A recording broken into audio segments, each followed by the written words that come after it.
on Root Sports.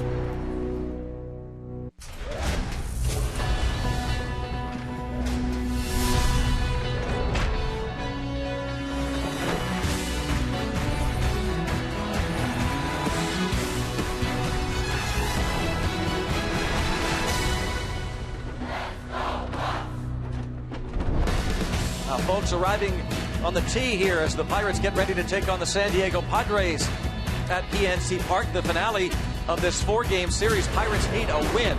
After the Padres win the first three, Buccos await the arrival of the Cincinnati Reds tomorrow night, and the Reds gained a game on the Bucks. They're just a half game back in third place in the Central. The Cardinals were winners, so they are now 2 up on the Buccos. Shiver me timbers, it is International Talk Like a Pirate Day, and boy did the Padres deal the Buccos a big blow. That come from behind win. Bob, after Andrew McCutchen had that MVP type swing to put the Pirates out in front. All year long, the offense has been kind of up and down, but the one guy we can always depend on certainly has been Andrew McCutchen, and that's what MVP type players do.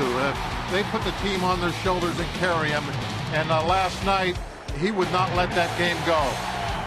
As always, they weren't doing anything on offense. He stepped up there, got the big home run, got us the lead, didn't stick. Who would have thought that a rookie would try and lead the way for the Pittsburgh Pirates? But Garrett Cole's being asked to do that today to get the Pirates another big win. Yeah, most rookies, when you're going down the stretch, they kind of, take a few missteps. But Cole, when you see what he has done, as we have gone down in this pennant race, gone down the stretch, he is getting better and better and better. Strikeouts coming up. Look at that, 21 Ks last 3 starts. Looking for another great game from Garrett Cole. Garrett Cole making just his 18th Major League start, looking to put a foot down and continue a very strong September. The Buccos need a win in a big, big way today against the Padres. Ian Kennedy on the hill for the Friars. Buccos, Padres next.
Last night, the Cardinals taking on the Rockies, leading 4-3 in the ninth. The Rockies load the bases, but Edward Mojica strikes out Todd Helton to end the game.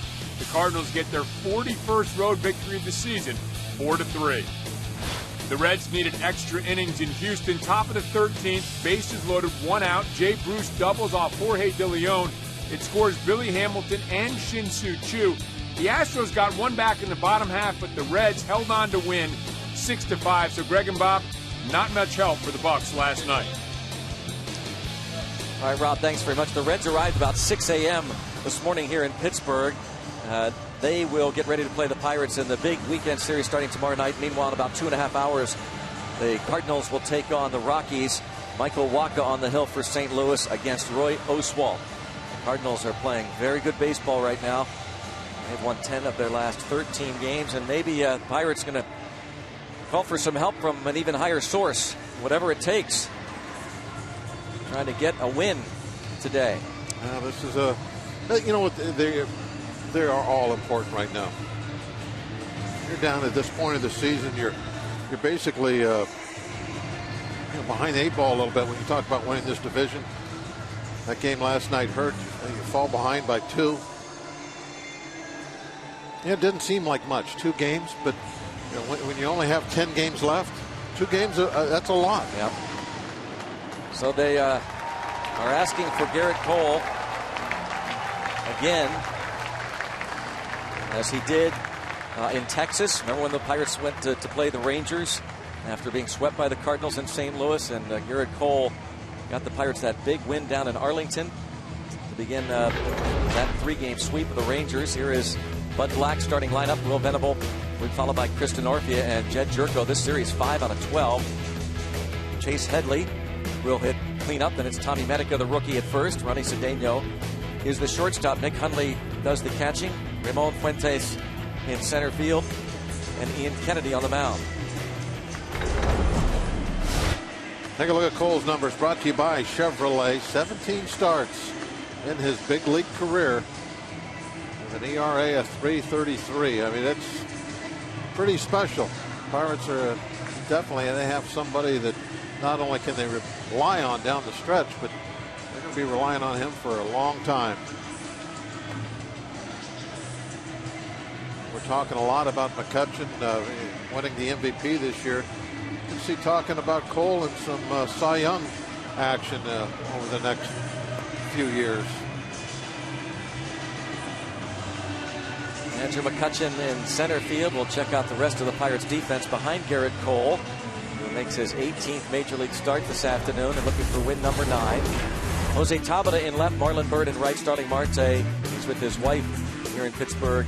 She has gone into labor, the birth of their first child. Pedro Alvarez, Justin Morneau in the corners. Jordy Mercer, Neil Walker up the middle with Tony Sanchez catching Garrett Cole. Russell Martin gets back-to-back days off so that he is fresh and ready for the series tomorrow night. Jose Tabata has done good work filling in left field and leading off in Marte's absence the past month. Tony Sanchez will catch Garrett Cole. Clint Hurdle deciding to go with Sanchez because he's familiar with Cole from their minor league days. Well, Tony's done a fine job. Every time he gets an opportunity to get behind the plate, I think he impresses. He really has been outstanding at his pitch blocking skills. The ball's in the dirt.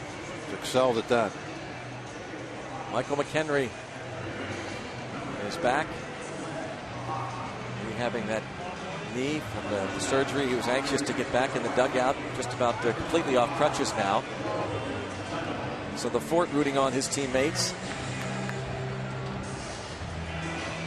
And Clint Hurdle continuing the positive tone despite this 3-game losing streak. The Pirates losing 3 straight at home for the first time all season.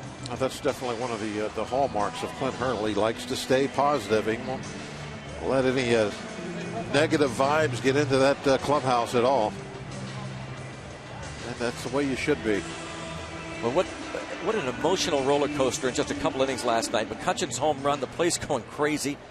Over 27,500. The curtain call to give the Pirates the lead, and then in the 9th inning,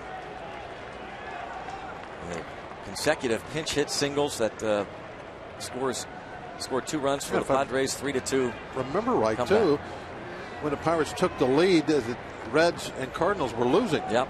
So it looked like you're going to win. You're going to pick up a game on everybody. And a little bit later on, it was reversed.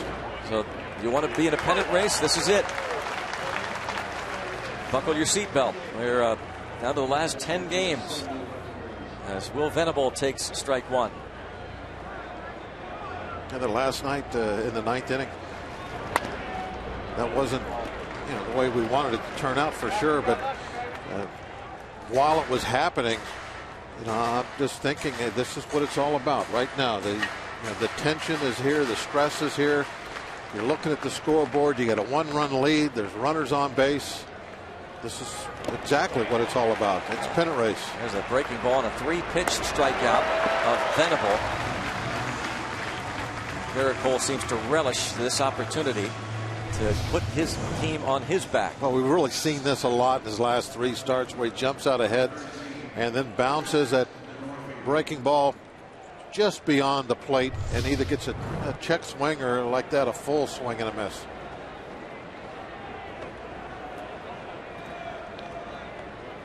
Chris Denorfia steps in.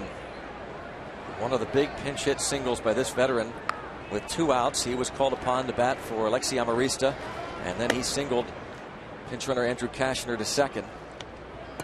Logan Forsythe followed with the pinch hit single to right that scored the tying run, and then Rene Rivera the game-winning hit as it turned out. And Denorfia drives one deep to left, and it is going to settle right there at the base of the wall. And Denorfia settles for the double.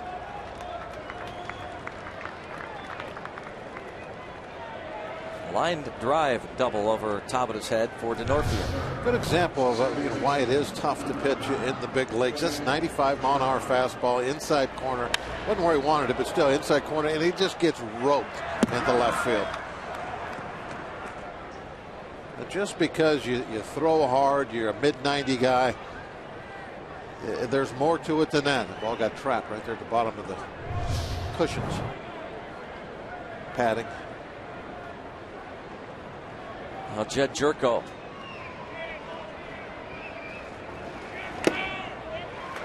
'97 foul tip. Jerko enjoying his return as he has really done a number against the Pirates in this series. Last night, a couple of walks, runs scored. Another night, a home run helped lead the Padres to a 5-2 victory. His 19th, a Morgantown native. And you look at some of the pitching that the Padres have, and some of their young players like Jerko, that might not be all that far away from having a contending type year next season. Well, they're having a great September. Ball in the air the other way and out of play. Padres are 11-5 this month. The 11 wins tied for the second most in the National League, 2 shy of the Nationals, who are 13-4. Tyson Ross went 7 innings last night and at one point retired 15, then 16 in a row. He had retired Neil Walker before the McCutchen homer, but Walker reached on the wild pitch, and then McCutchen swinging on the 3-0 homered.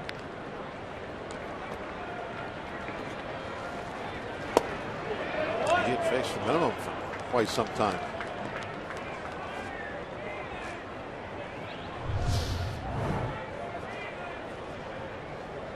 That hard breaking ball that been getting a lot of strikeouts with. Jerko just barely stopped the bat that time.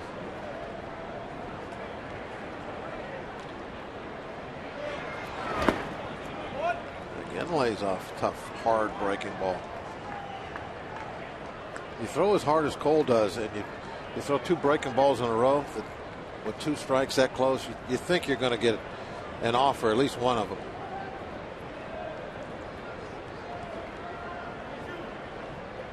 Full count now on Jerko. Denorfia at second with 1 out.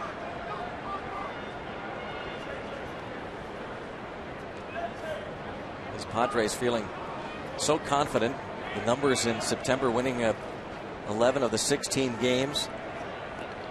They've won 5 of their last 6 against the Braves and the Pirates.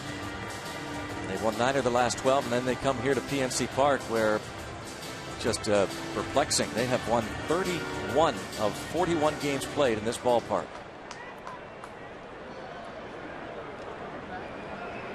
Bud Black's club able to come back last night. They are now 71 and 80 on the year. The last pitch 98 miles an hour, and Jerko able to get to it, foul it off over on the right side. And that's why he's able to lay off those breaking balls. He's real defensive right now with 2 strikes. He's not wanting to get out in front of any kind of breaking ball.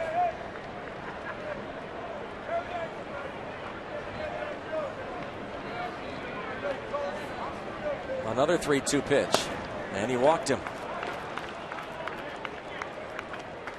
Jed Jerko draws another free pass. And now Chase Headley.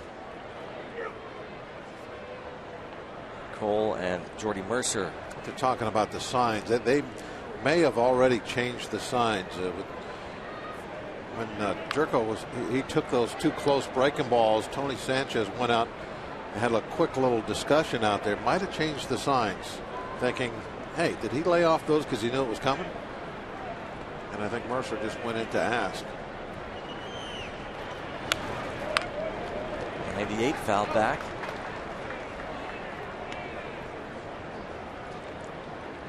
Headley a 6-game hitting streak now.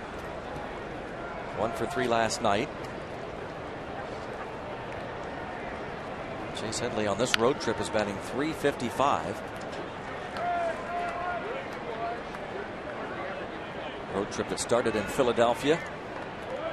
The Phillies took 2 of 3 from the Padres. Then down in Atlanta, the Padres won 2 of 3 against the Braves, and they are threatening to sweep this 4-game series against the Pirates before heading back home. 0-1 on Headley. And time called.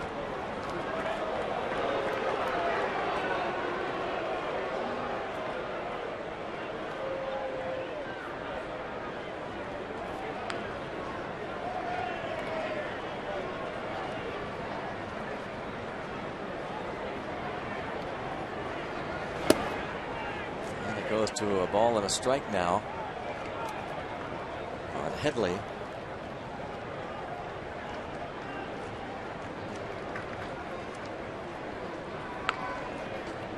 After a strikeout of Venable, Denorfia doubled to left. Jerko walked. This ball chopped to the right side. Morneau will throw to second for 1. And get the middleman. Denorfia to third. Headley reaches on the fielder's choice that goes 3-6, 2 outs. I like Mercer's decision there not to try and get that double play. Pretty much, you're not going to get it basically. And there's all kinds of chances you're going to throw that away. You're trying to hit the pitcher on a run as he's going over to cover the bag. That gave you the 2 outs. Just make sure of one. Don't make any mistakes.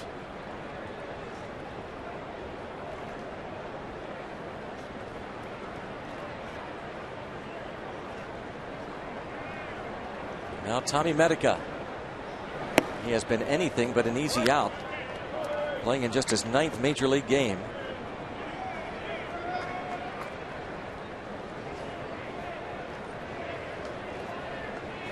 Charlie Morton and Mark Melanson were actually able to handle Medica last night after he went 2 for 4, was on base 3 times on Tuesday. And towards shallow right field, and that drops in, and the Padres take a 1-0 lead. Tommy Medica singles home Denorfia. It's 1-0 San Diego. Trying to throw that fastball by him. Another 98-mile-an-hour pitch. Just able to get the bat to. Doesn't hit the ball hard at all. Kind of got him on the label, up and in.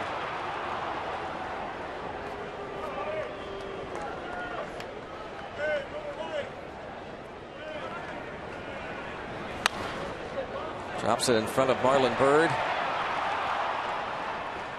Yeah, that's one of the problems when you work upstairs because it's easier to throw a ball by somebody up there, but at the same time,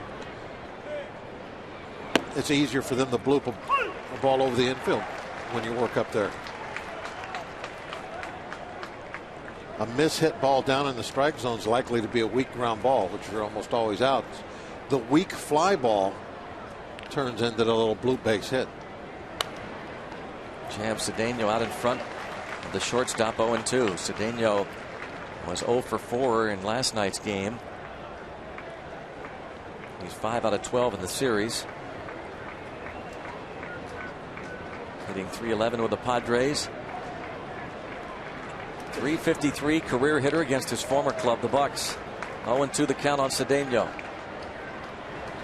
And he got him with a pitch in the dirt. The strikeout of Cedeno ends the top of the first, but those Padres score off Cole. Ian Kennedy to the mound.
Again in the first inning, in 4 of his last 5 starts, he's given up that first inning run, and then he really shuts the door. He'll have to do that. It would appear as the Pirates look to get the offense going. Toyota lineup: Jose Tabata, Neil Walker, Andrew McCutchen, Justin Morneau. He's hitting .281 with 59 RBIs this season against right-handed pitching. Marlon Byrd will follow. Pedro Alvarez, of course, the Pirates' third baseman. Then Tony Sanchez, Jordy Mercer, and Garrett Cole against the veteran righty Ian Kennedy. Take a look at Ian's numbers. ERA pushing 5. He has given up less hits than innings pitched, but that's kind of been canceled out a little by all the base on balls. 72 walks. A lot of free passes for 170 innings. Making his 9th start since being acquired from the Diamondbacks.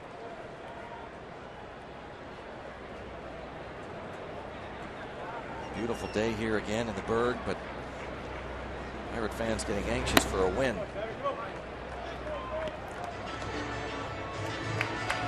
So Jose Tabata back in the leadoff spot. Marte had started back-to-back games, and he is with his wife as they celebrate the birth of their first child. And Tabata in the hole, 1 ball and 2 strikes.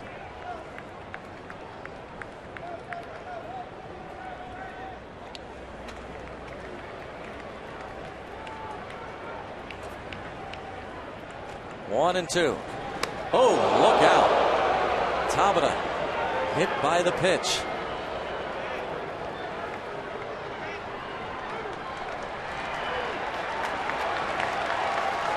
Kennedy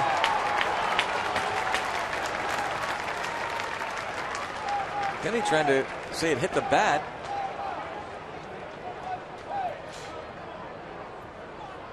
It had an odd sound to it.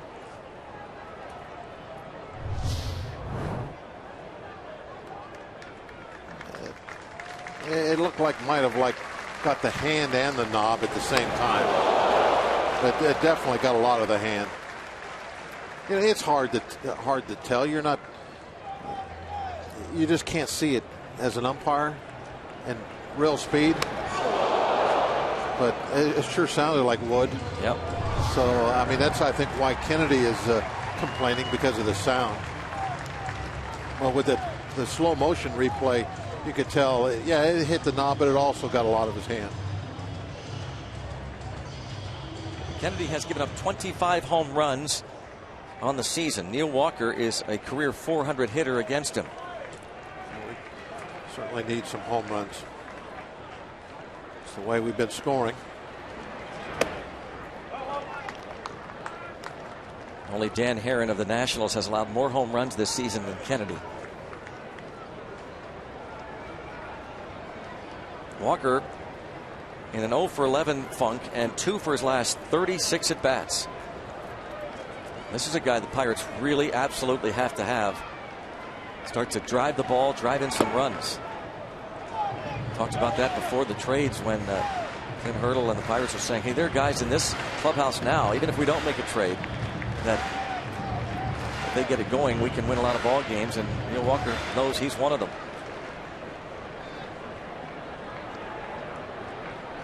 1 ball, 1 strike on Walker.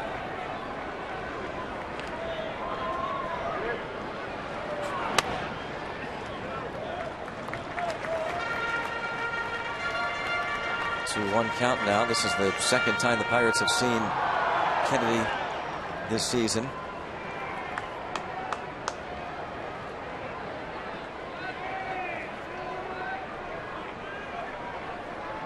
Kennedy won a 2-1 ball game back on the 21st in San Diego. 21st of August. This ball's fouled out of play. 7 shutout innings, allowing 4 hits against the Bucks. Watching Kennedy's delivery, he's got that pretty nice leg kick. He brings his knee very high. I would think that Tabata, if he was inclined to run, could get a pretty decent jump off of him.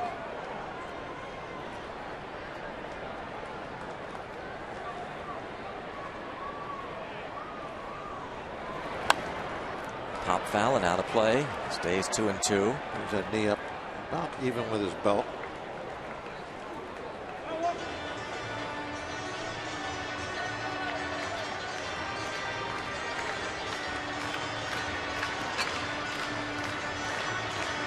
Kennedy was acquired July 31st from the D-backs. I wonder if the Pirates would maybe do a little bit more running this afternoon if they get some opportunities, the way the offense has been sputtering of late. Try and push things. It's get something going. You know, home runs or nothing. Yeah. Late. They did score some runs the other day, though, when the blanks fell down out in right field on a pop fly. Opponents have attempted 6 steals this season against Kennedy. 4 of the 6 have been caught stealing. Really? That's surprising. Staying away from Walker. And another foul ball out of play as Walker spoils pitch after pitch. He has now seen 7.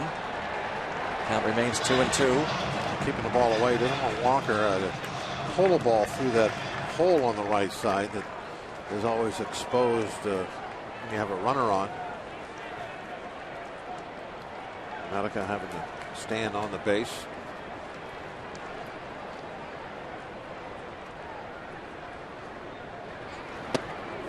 And Walker looked as though he thought about almost leaning into that breaking ball. It did look like he kind of put his leg out there. He's been hit a lot.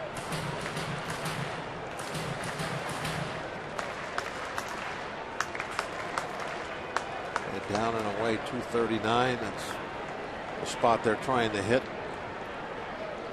Full count. And a quick step off. And a look back at Tabata.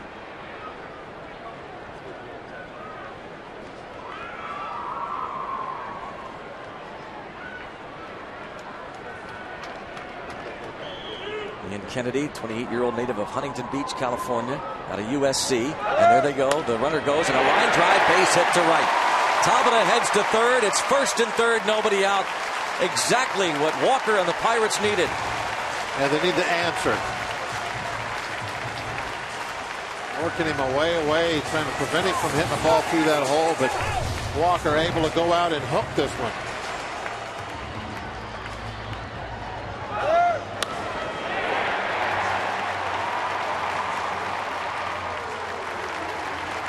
Bunch of pitches, taking off 3-2, and the base hit to right. And Tavita running on 3-2, it's like a hit and run. You need to pay attention to the plate to see where the ball is hit. He took the glance. He knew it was hitting that hole behind him.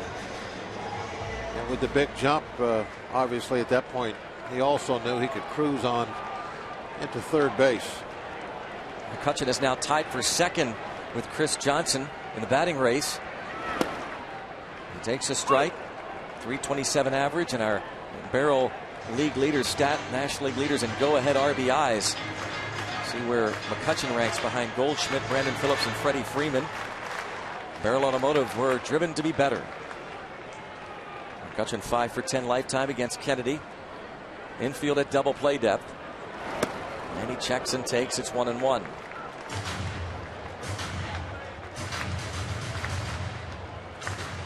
Home run last night, his 20th of the year. Give the Pirates that 2-1 lead, then got the curtain call. What a moment.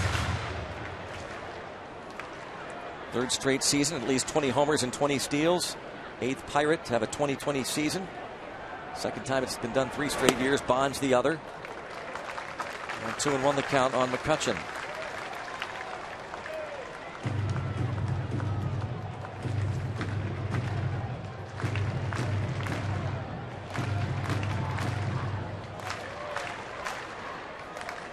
Three for 8 in the series.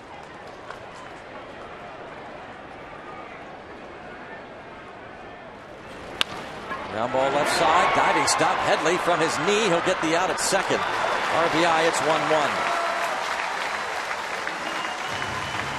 Yeah, it's a nice play by Headley, making sure that ball didn't get into the outfield. Touch still got the RBI. But nice if that one would have went on through there. Pirates could have had first and second. Nobody out. They'll take it. He robs McCutchen of a hit. He robbed Clint Barmas of a hit with a spectacular play in the 8th inning last night. McCutchen thought that ball might have gotten through. RBI number 82. And now throw over. McCutchen was caught stealing last night after he had been hit by a pitch in the first inning by Tyson Ross. A couple of hits last night for Justin Morneau.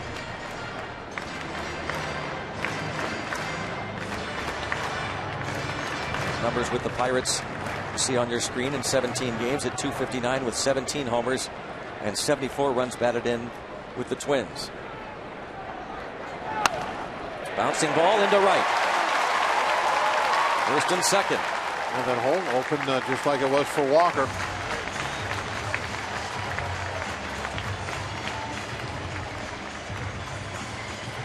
Morneau in his 3rd hit in the last 2 games.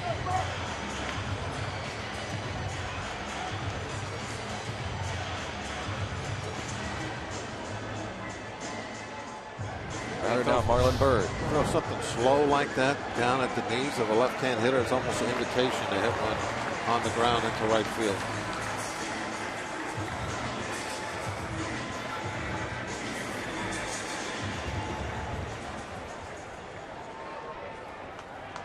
Marlon Byrd 0 for 3 last night. He is 1 for 10 in this series. He's hit safely in 8 of his last 10 ball games. And his RBI total is 83, which is 10th highest in the league. Way than this. And Marlon Byrd, a .286 career hitter against Ian Kennedy.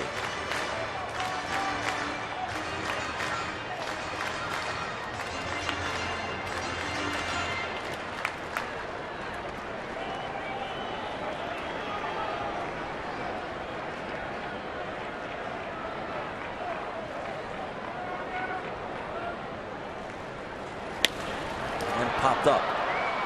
Center fielder Fuentes barely has to move, and now he'll come in a few steps.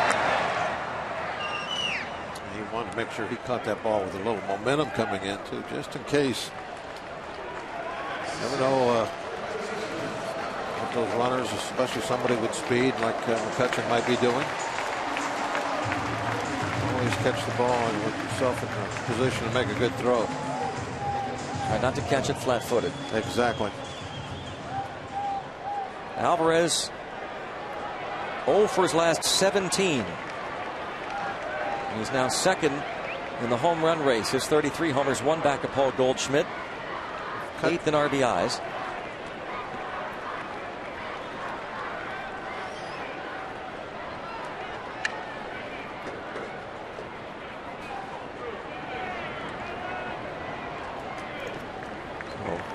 Runners at first and second. McCutchen dancing off the bag.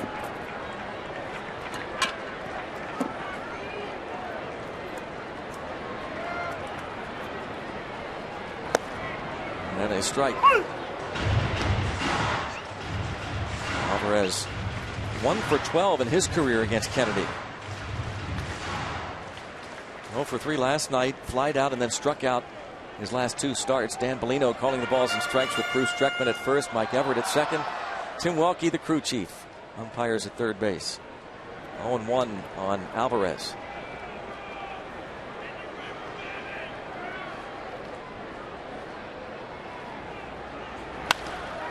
Fly ball toward right center field. Back is Venable at the warning track, and it's the center fielder Fuentes who calls him off and makes the catch.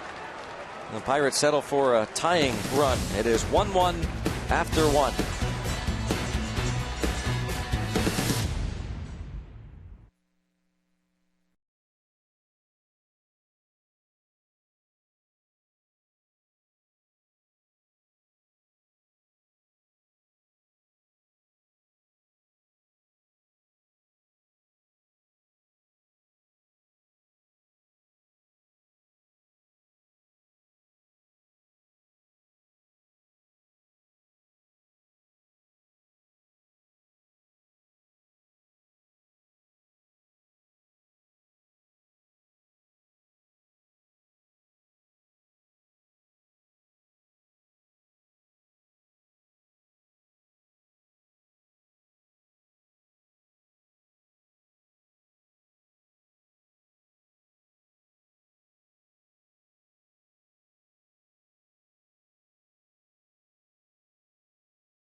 Pirates. I'm Robbie Smikowski. Dave Roberts is the first base coach for the San Diego Padres, and he'll go down in one of the most memorable moments in playoff history as a member of the Boston Red Sox in 2004, known simply as the steal. It took place in Game 4 as the Red Sox were down a run. After 3 throws to first base from Mariano Rivera, that's Roberts stealing second base. Bill Miller would single, Roberts would score. Now the Red Sox were down 3-0 in the ALCS. That would start a string of 8 consecutive victories to the World Series. And the tie-in here with the Pirates is Dave Joust. He was the advanced scout for the Boston Red Sox back in 2004. And Roberts and Joust both worked together with their game planning, Greg, if they were going to ever steal on Mariano Rivera. And Roberts earlier today said it started back in September. He remembers very vividly a Friday day game in Yankee Stadium. They actually stole off Rivera once before.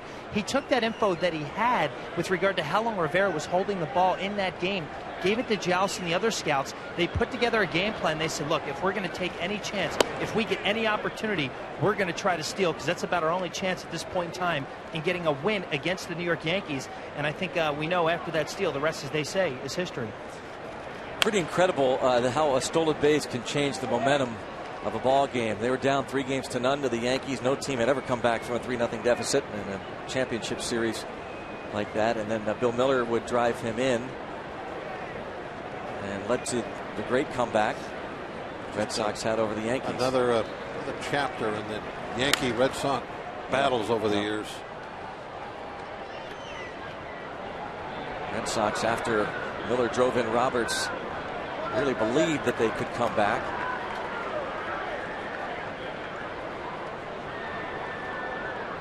Pretty wild. One of the most famous stolen bases in baseball history. Ball and 2 strikes on Nick Hundley.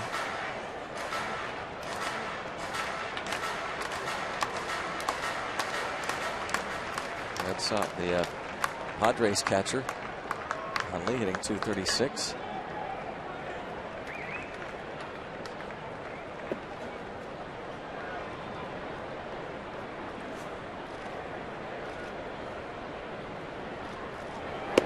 Yes, he did. That's the 3rd strikeout for Garrett Cole.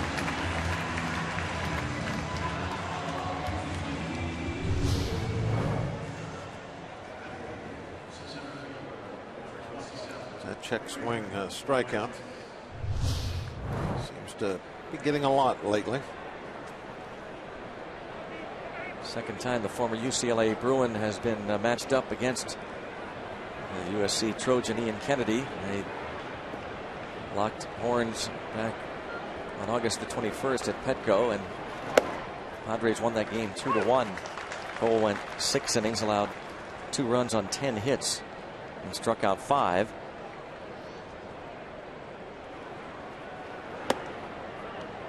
Ramon Fuentes, 1 for 3 last night. Playing in his 15th game.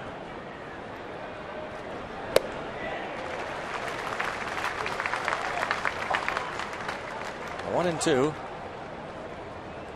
Ramon Fuentes.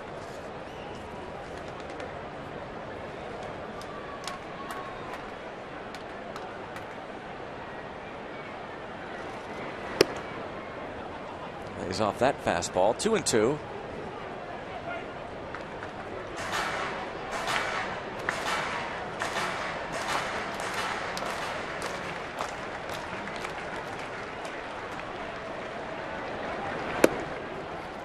Another heater upstairs. 3 and 2 now.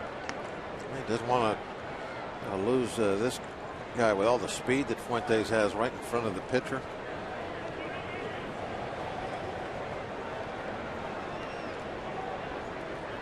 Get him out and then use Kennedy for the last out of the inning. There we go. Back to back to back. 3 in a row now for him.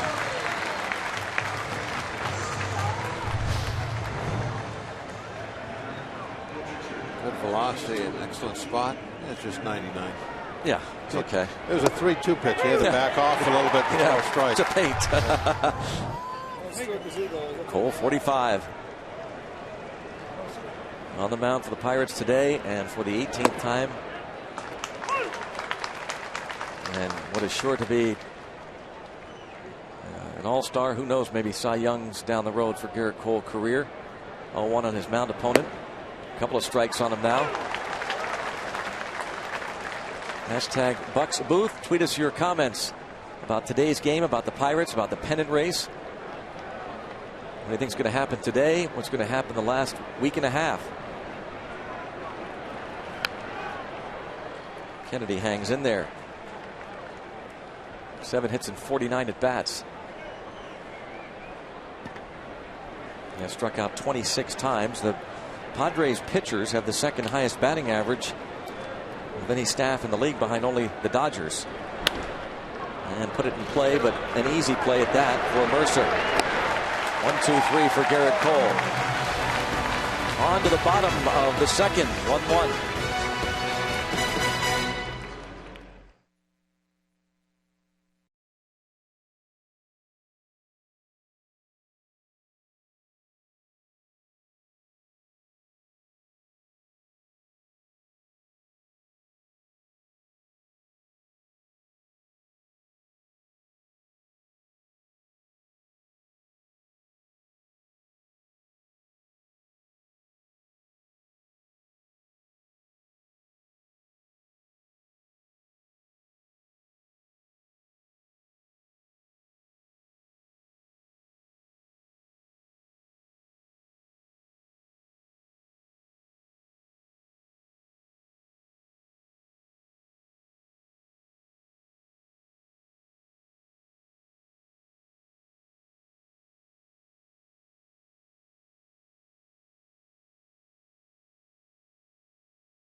Baseball on Root Sports is brought to you by Toyota. Now's the time to go places with Toyota. Visit buyatoyota.com for special offers. And by PNC Bank for the achiever in you. Let's go, Bucks! 1-all to the bottom of the second inning. The final matinee game on the regular season schedule during the week. The Reds are here. They arrived about 6 this morning. They're in Pittsburgh. I don't know that they're here, but they are going to be here in this ballpark tomorrow night in what is sure to be a very exciting weekend series. Tony Sanchez pops this out of play. If we had told you in March that the Pirates are going to be involved in this kind of a race, 2 back on September the 19th of the Cardinals and a half game up on the Reds and the wild card leaders, you'd have signed up for it. Fouled out of play.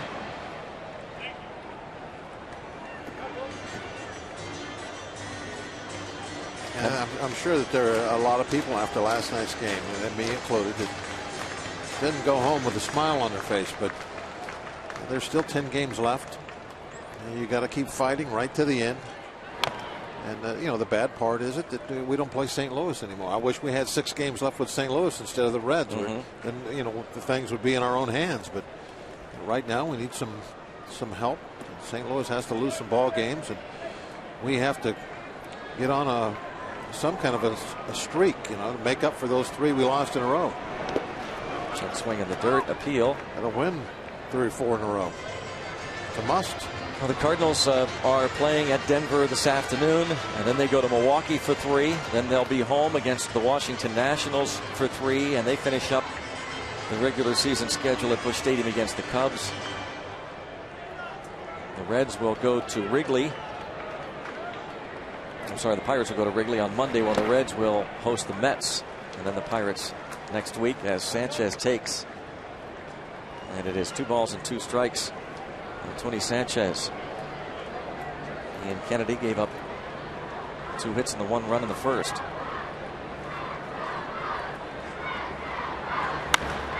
And in the air to right, sending Venable back toward the warning track, nearing the wall, off the wall. Sanchez into second base with a double off the Clemente wall and right. Tony, certainly this season, and the little we've seen of him, he has shown he's got pop that way, right from the very start. That first game in Anaheim, where he drove one and stuck it out there in the scoreboard.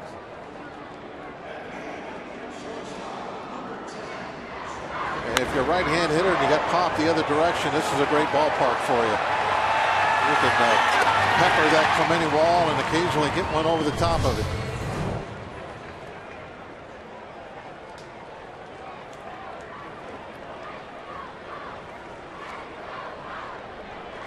Jordy Mercer at the plate.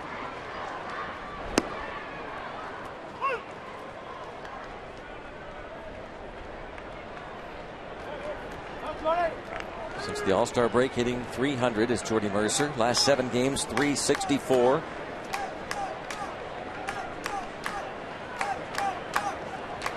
He played Tuesday night. Was 0 for 3.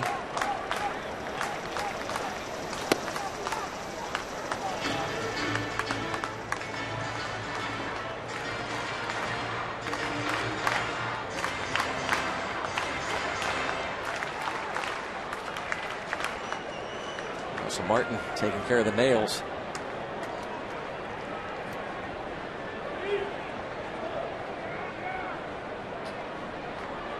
One ball, 1 strike on Mercer. Cole on deck.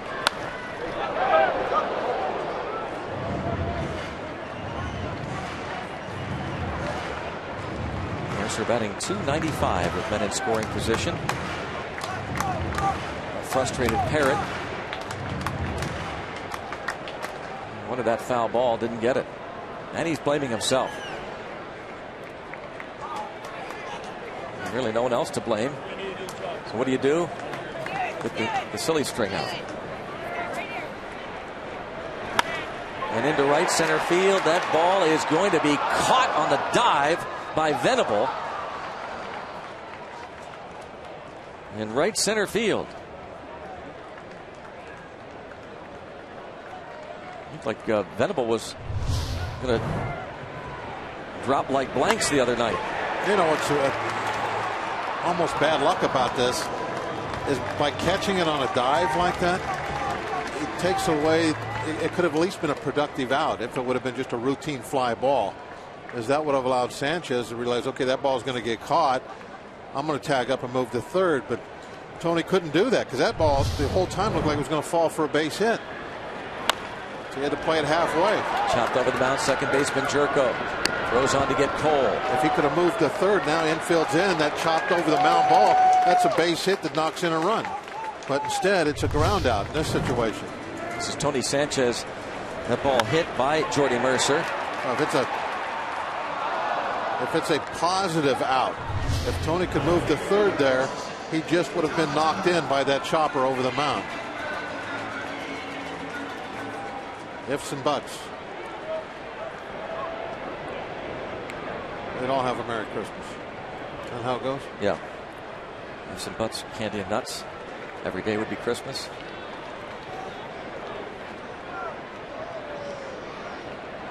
But that's how baseball games are. They turn on little plays like that. Cedeno throws on to get Tabata. Leadoff double. And the Pirates strand Tony Sanchez through 2. It's 1-1.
Baseball on Root Sports is brought to you by Barrel Automotive.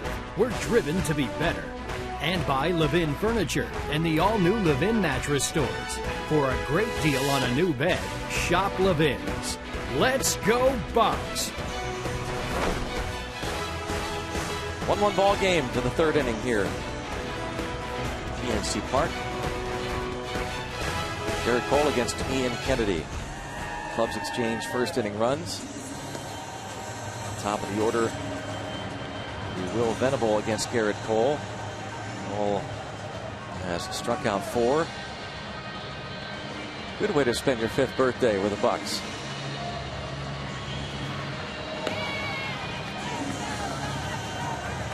Need to do that a lot.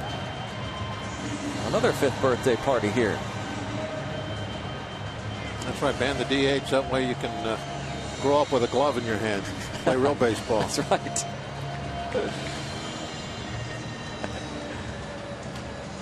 Glove and a bat.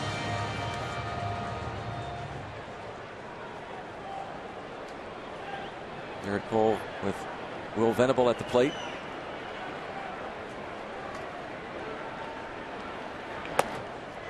Ball 1 to Venable, who is now 2 out of 14 in the series.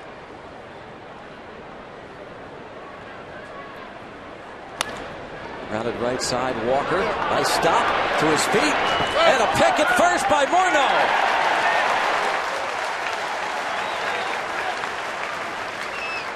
Walker to Morneau. Well, we've seen Morneau really do a great job with that glove around the base. And it seems like especially in the last maybe week, he's made some fine picks. Excellent plays. Did he have this one clean? The fact that he pulled it up out of his bare hand. Yeah, maybe one or two. Yeah, same thing. Like, maybe fooled the first base umpire. You have to have the ball under control before that foot hits the bag. If he raises his you know glove, what, yeah. though? He may have, because he had both hands. He may actually just grabbed it bare hand after the pulled it out of the glove. Might have barehanded it. You get a look here.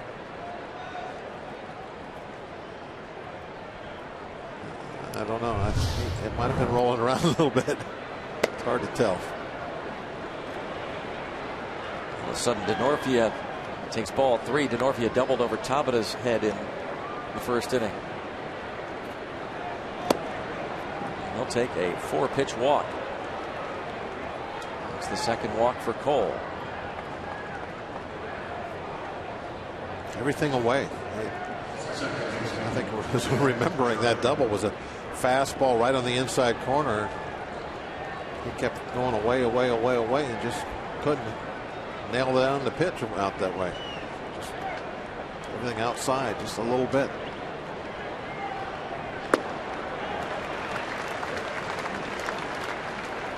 Jerko walked in the first.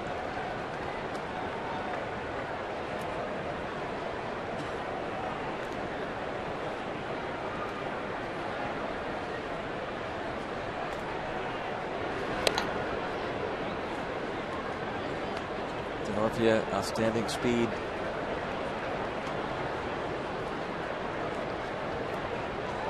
Oh, 1-1 the count on Jerko.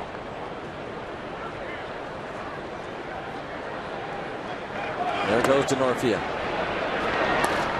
And a stolen base. He's 9 for 9 in that department. And that was all about the jump. Sanchez not having much of a chance at all.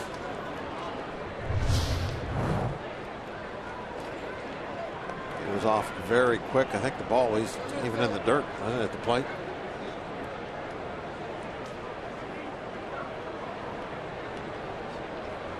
Okay, that was a pretty nice pick by Tony. Yeah. That's about as good as you can do on a ball in the dirt. Somebody trying to steal on you.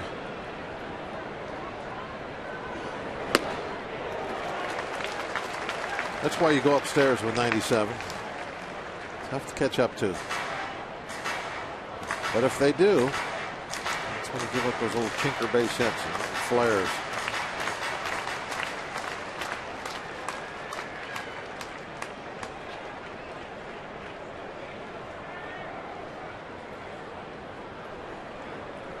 One ball, 2 strikes on Jerko with a runner at second, 1 out. 1-1 game.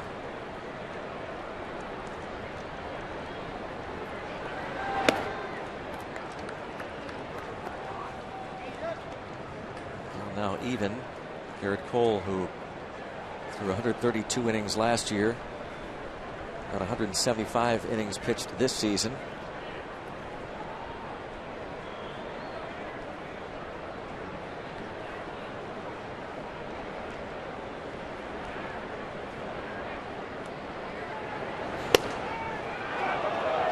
They wanted it, didn't get it. 98, full count.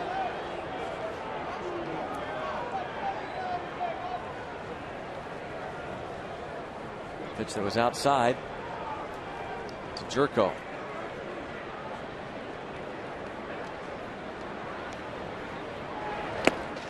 And he walked him. Back-to-back free passes. Second time he's walked Jerko. Iron City Beer presents Sky Blast, powered by Zambelli Fireworks. Saturday night after the game against the Reds. First pitch 7:05. After the game, Neon Trees performs all their hits. And if you already have tickets, you can get your passes to watch the show right from the field at PNC Park by going to pirates.com/concerts.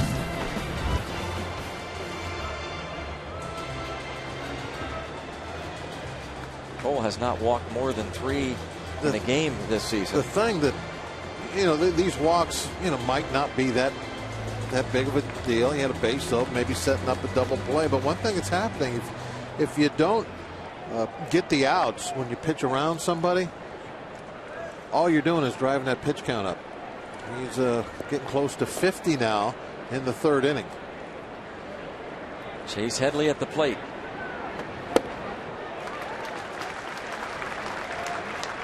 Headley bounced to Morneau in the first inning.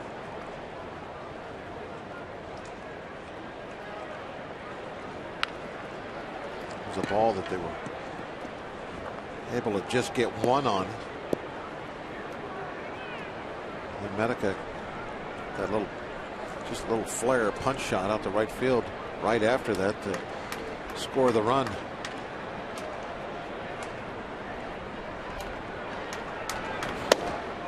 Headley has hit into 9 double plays.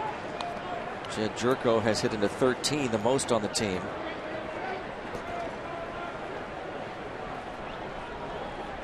Tommy Medica, the RBI single in the first, is on deck. Now, Headley has also struck out 135 times. That's the most on the Padres. He's also in the top 10 in the National League.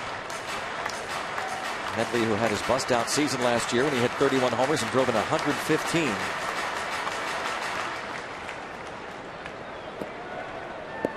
So then they moved the fences in. What the year he's had. Go figure. Made Petco Park in San Diego much more hitter-friendly this season. Not for Headley.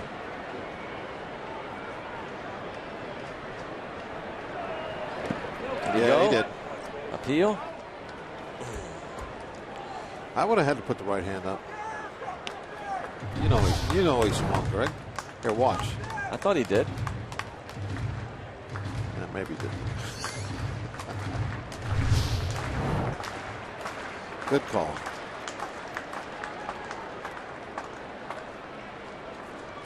Two and two.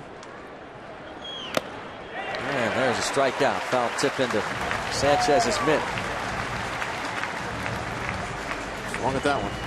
Yeah, the umpires have a big advantage over me when it comes to those check swings, by the way, Greg. A big advantage over you? Yeah. Over anybody else? Well, over me. They're looking you especially? They're looking at things. Why you? They're looking at things impartially. Oh. I thought you were talking about the angle. Because your angle is more toward the dugout side and theirs is along the foul line. If I was looking impartially, I think I got a good angle. Yep. Impartial from way up here. Wave, Greg. Okay, Bob. I'll wave. There we are. Well, fouled out of play by Tommy Medica.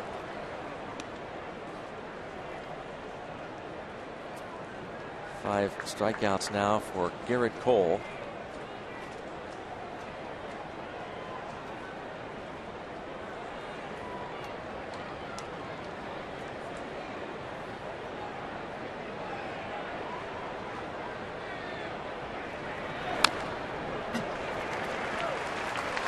Out in front, 0-2. The crowd anticipates maybe another punch out.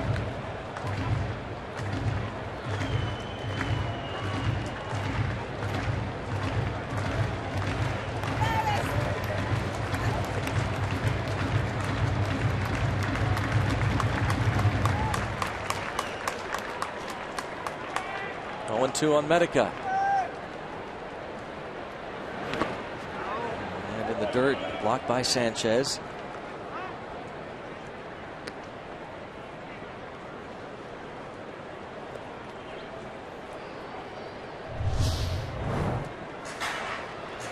See it again. Tony is so good at that. He just goes to his knees. The glove goes in the dirt. He takes the ball up in the chest protector.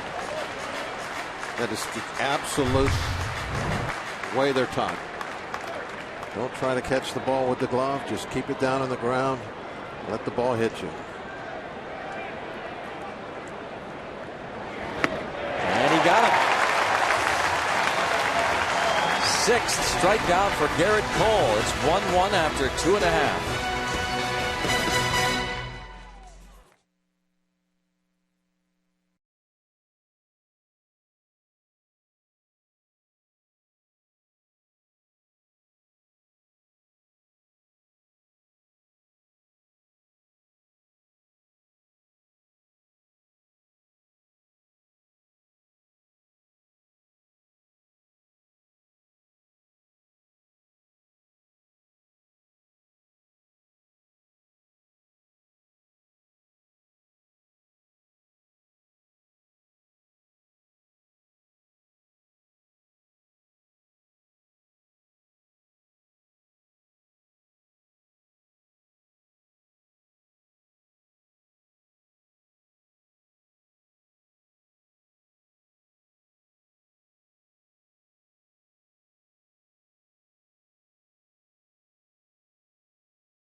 Garrett Cole and Tony Sanchez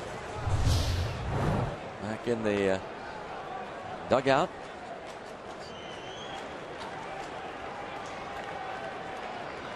Sanchez, as he has slipped there, looks like he might have. I think he rolled his ankle. Yeah. His right ankle. Checking with Ben Potenziano, assistant Pirates trainer. Ball one on Neil Walker.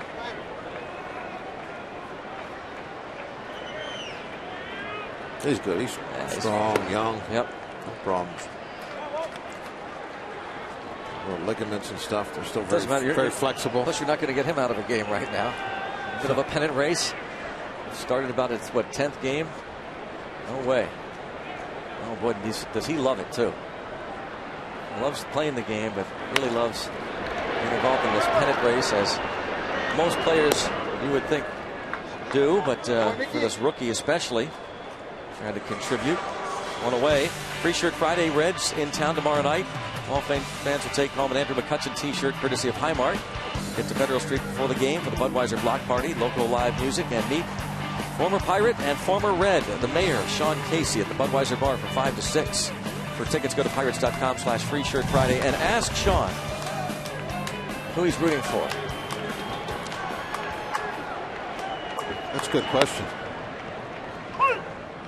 I think he has to say Pirates. He better. Yeah, have to. But I wonder. 0-1 on McCutcheon. RBI on the fielder's choice in the first inning.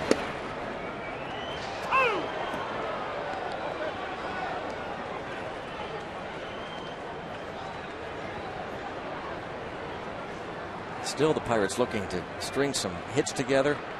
Extra base hits, long balls.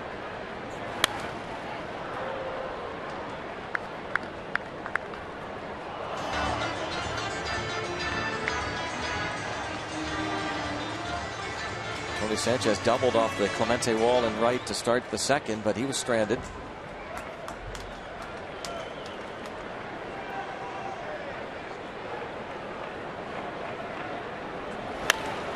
And that's popped up. Second baseman, Churko.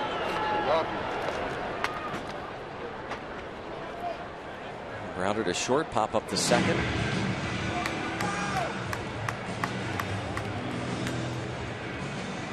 Kennedy, who is 9-1 during the month of September in 22 appearances, 21 starts.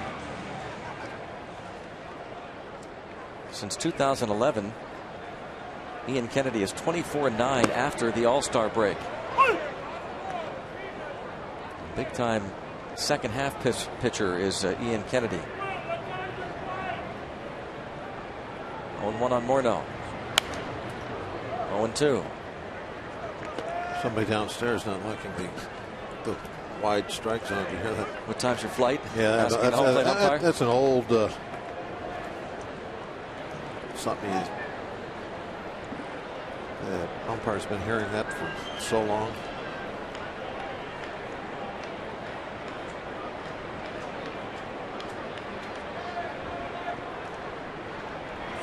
All kinds of good stuff. Open your eyes, you're missing a good game.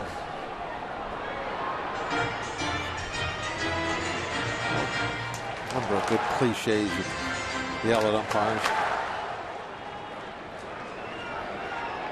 The life of an umpire. One side or the other is always upset. And if you're doing a real good job, you got both sides upset at you. Yeah, that's when you know you're doing a good job.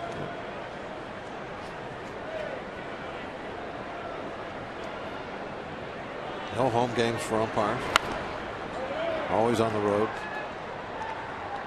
I guess occasionally, though, they get somewhere where they do live in the winter.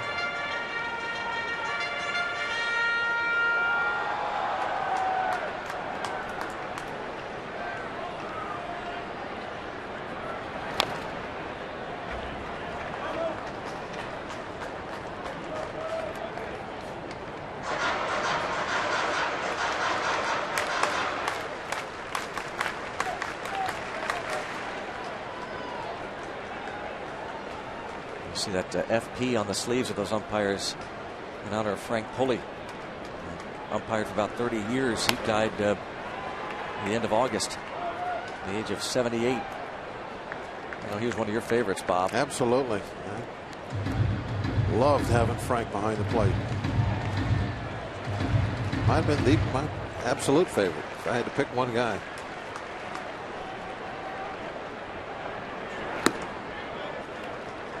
Two and two the count.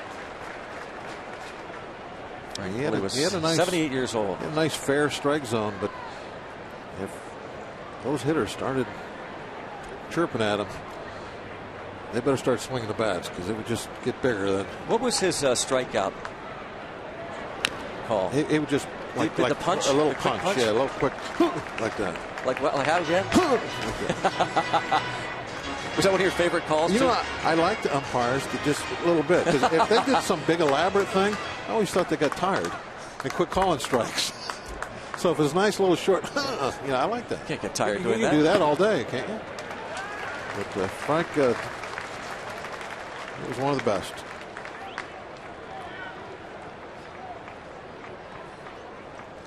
Three and two the count on Justin Morneau with 2 outs, nobody on. Pulls this ball foul.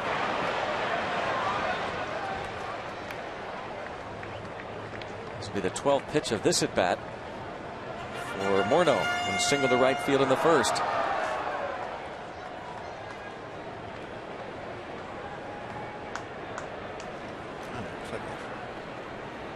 Shotgun blast. Pitches are everywhere. The shotgun approach for Ian Kennedy against Justin Morneau. It's like a nice load of double-out buck there. Total pitch count at 52. It's the 13th pitch now. And he's going to finally retire Morneau. Headley. And that'll do it. Pirates go down 1-2-3. And after 3, it is still a 1-1 ball game.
Starts in his big league career. That's Rico, our buddy, our cameraman Rico and his family, looking good. Garrett Cole, 18 starts in his big league career. And one of the cool things that just took place after the game in Texas, the Hall of Fame in Cooperstown, New York, asked for his hat. Why is that? Because it was the 82nd win of the season, ending the Pirates' string of obviously 20 losing seasons. And Garrett Cole also pitched the Pirates to win number 81. And he was asked about the perspective, what all this stuff means to him. And he just said, hey, I don't have the historical context that a lot of people have, but it's a cool thing, and I think after this season's over, I might be able to look at this stuff and kind of enjoy it a little bit more. But it's a cool thing for a young kid like Garrett Cole, Greg, when you look at it so soon, especially, Bob, you'll have a good perspective on this. 18 starts, he's already got a hat in the Hall of Fame, and he's already pitched the Pirates to a non-losing season and a winning season in back-to-back starts. So it's a pretty cool thing that's going on for him, although he can't really appreciate it at this point in time just yet.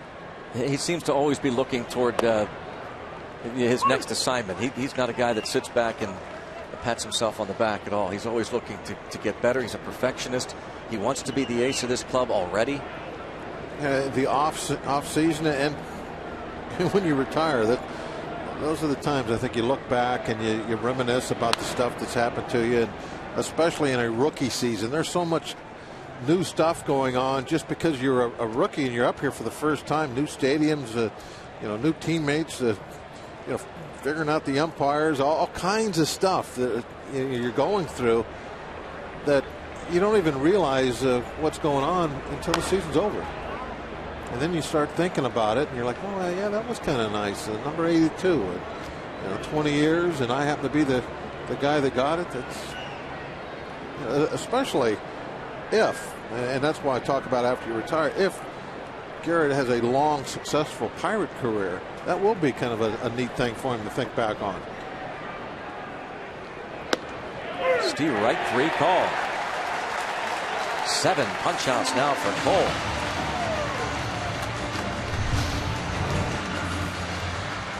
That breaking ball right over the inside part of the plate kind of froze Cedeno. AT&T tweet here from Spiker. Do you think the pennant race means more to the veterans on the club or to the young guns? Let's go Bucks ban the DH. I through my personal experience, I think the veterans, it means more to. If you're thinking at all about, the end of the road is coming up, might not be next year, might be 2 years, but it's getting close. And you think, how many more opportunities am I going to get for the postseason? That does start running through your mind right about now if you've been around a long time. Young guys, I mean, I can think about, back again to the rookie season type deal. Well, I was going to say, you've had both. Yeah, I went to you had both perspectives. You had first year World Series. Right. And then later in your career, you're into the playoffs. I thought we were going to World Series every year. It was no big easy. deal. Yeah, we're going to be doing this for a long time. Never got back. But you don't realize that when you're 23 years old.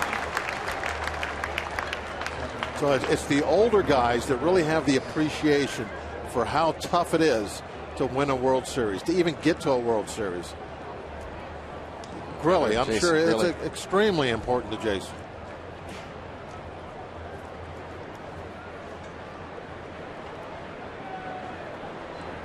Good dental hygiene also. Absolutely.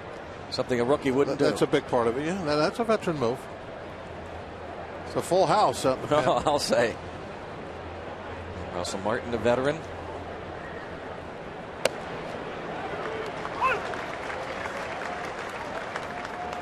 Garrett Cole and Tony Sanchez, the rookie battery. Yeah, they're like, oh, this is neat. Pennant race. We'll be doing this a lot. Maybe you will. I hope they will. And how cool is that? These guys are catching an Indy earlier this season together. And they're 2 veterans, John Buck and Russell Martin. Certainly appreciate a pennant race. Not that the rookies don't appreciate it. Oh, no, that's not. They definitely appreciate it. They just, at this point, they don't realize how tough it is. Just like when Cole said he had no historical perspective to put 82 wins in. Well, this franchise hasn't been in a pennant race in 20 years. So that's how rare it can be. How about this? Rookie with 8 strikeouts. And again, looking to carry this team. Garrett Cole, it's 1-1.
Again from tonight's scheduled start against the Marlins.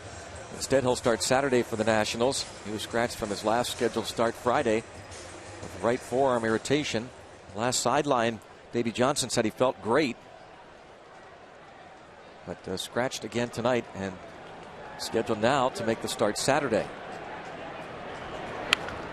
That's a foul ball by just a few inches. The bat of Marlon Byrd looking to get something started here in the bottom of the fourth.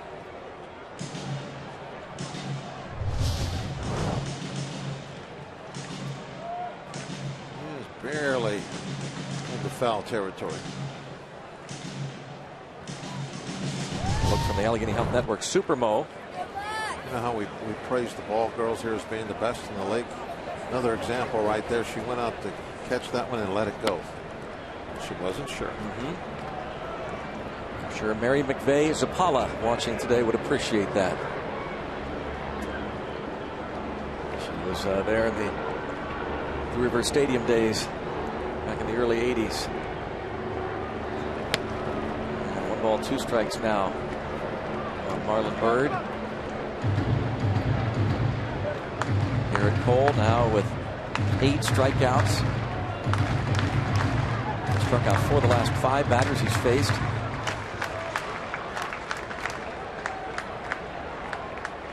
Well, he always has that game face going. Yep. He's very focused, never satisfied.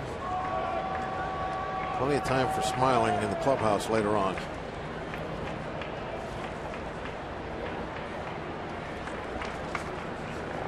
Didn't wear your Bruin tie today, buddy. Strikeout of Marlon Byrd. And that's the first for Ian Kennedy.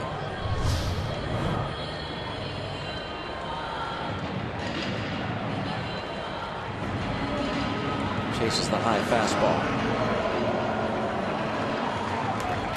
That's where the pitch is tough to catch up to. When you can get those swings up around the letters, shoulders.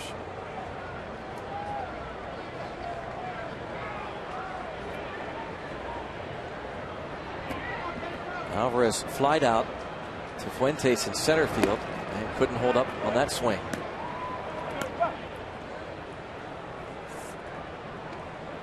He is now 1 for 13 in his career against Kennedy. Still looking for that first hit, hitless in 18 straight at bats. Hit well toward right center field. The Bull says, "Take that." Clears the deck with that cannonball. His 34th gives the Bucks the lead in the fourth. Boy, that got out of here in a hurry. Also, that was an absolute bullet.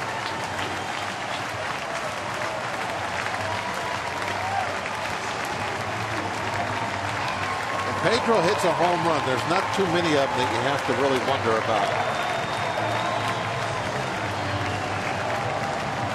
Ties Paul Goldschmidt the National League lead.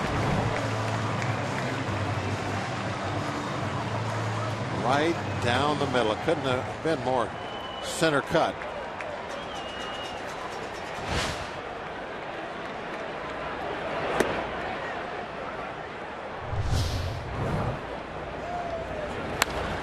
Bam! Shiver me timber. He goes yard. Talk like a Pirate Day, Bob's theme at the beginning, pregame. His tips to win. I don't know how that ever got started. National Talk Like a Pirate Day. Is that written on all the calendars now? I'm sure it is. January. Some retired pirate had to make some money.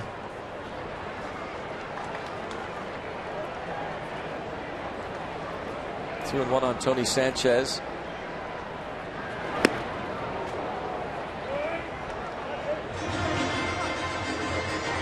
Should Talk Like a Pirate Day should be just filled with stats.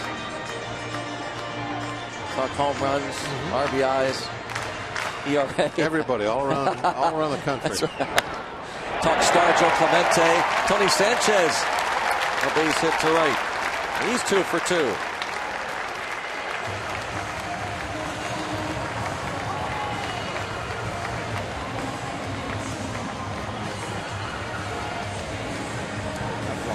follows this inning.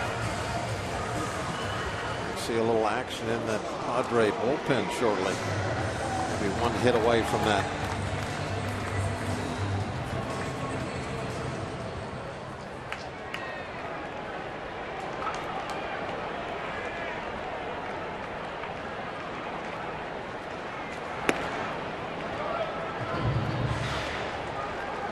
Mercer fly to right in the second inning.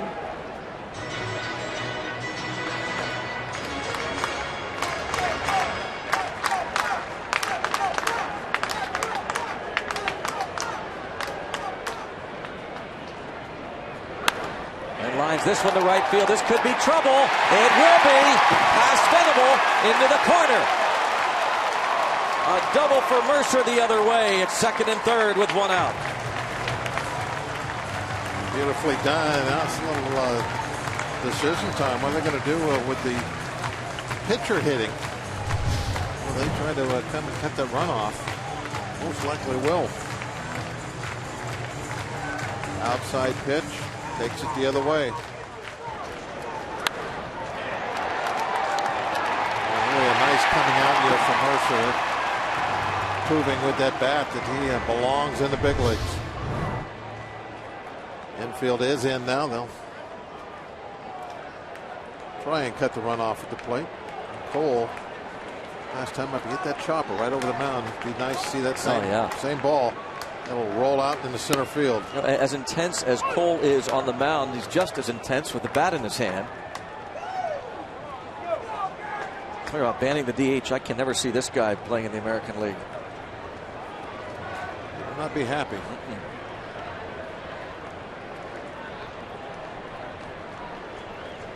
Bucks lead 2-1. 0-2.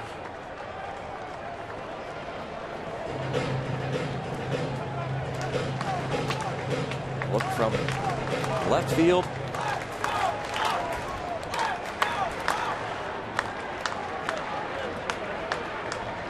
Garrett Cole tries to find a way to get that ball through the infield. To get it in play. There's no strikeouts. Nope, checks the swing. Yeah, I saw that one. Greg. He did. Right away. He had a good look at that.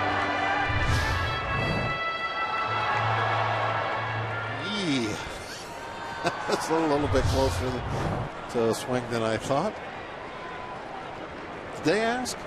No, how could they not ask? I don't know. That? Well, it's a spot where they're needing a strikeout too. Fouls it back.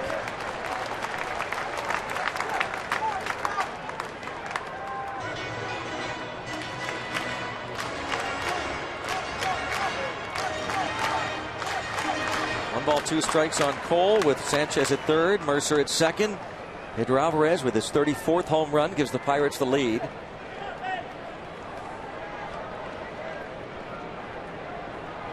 Cole has driven in 3 runs. He has 6 hits in 30 at bats, and now Hundley wants to talk things over here with Kennedy. And Cole looks back toward the dugout. Maybe Jay Bell. No help in the dugout. Jay Bell said something to Garrett Cole as he looked back at the Pirates hitting coach.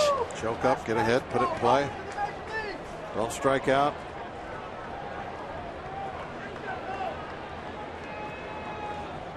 One and two. Checks and takes. That 2-2. Laid off a nice close breaking ball.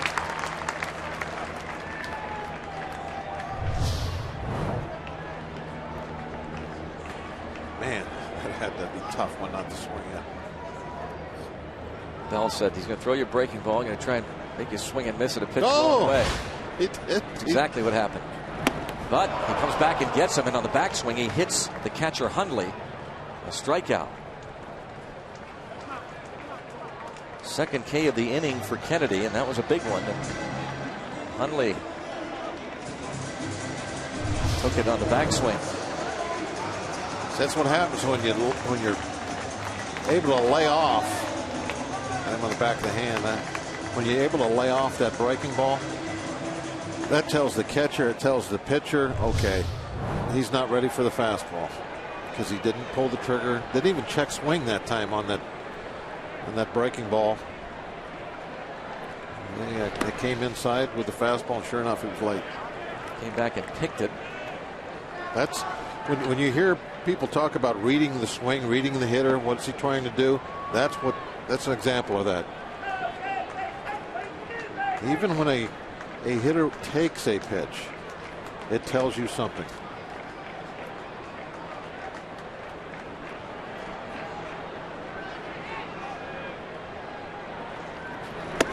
Sometimes it's not something you want to hear. Like, uh-oh, he's got me covered.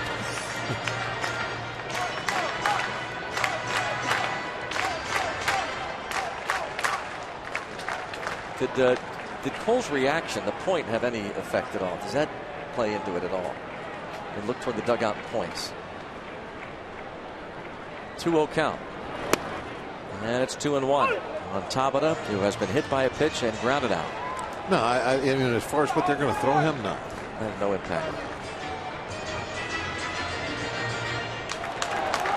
I mean, if I'm looking in, I see a rookie pitcher doing that, I might think, well, that was a little cocky. But as far as what you're going to throw now, they may not even have noticed that. Toward right field, did he get over his head? He did! Tabata! With a huge double to right field over Venable's head. Been looking for a big hit, and they got it from Tabata. Got back out into left field this afternoon, and he's the guy with the big hit. Now the Pirates have a little cushion for Cole to work with. Boy, how big is this hit? 2 outs. You need somebody to come up with something clutch. You know, you're hoping for a single, but driving the ball off the wall, that's so much the better. Nice, big, high hop. That ensures that it's going to be extra bases.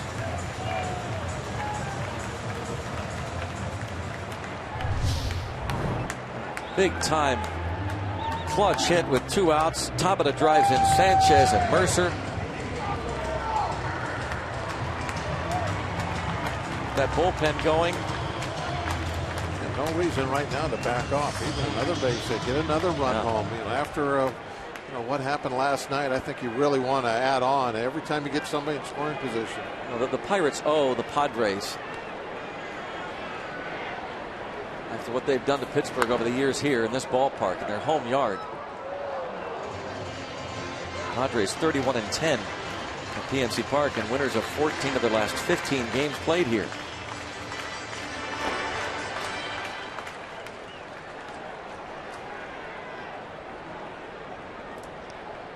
Bullpen.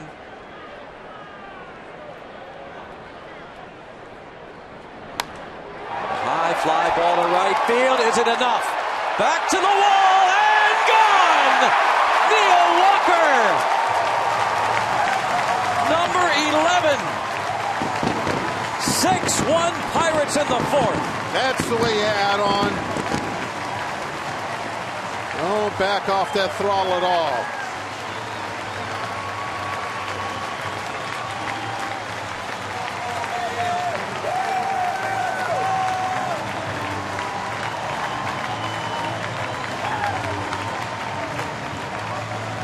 This is more like it. That will be the knockout punch. Walker with the high fives from the dugout. Another look.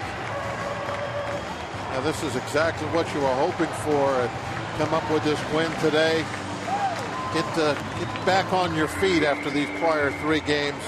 Huge series coming up. And you wanted to do it in a fashion like this, where you got some balls over the fence. The offense coming through with clutch base hits with runners in scoring position. And then, of course, you have Cole out there very dominant today, striking out a ton of people. A young fan with the Neil Walker home run ball. Yeah, that's it. And watch Neil Walker react with the fans in the background.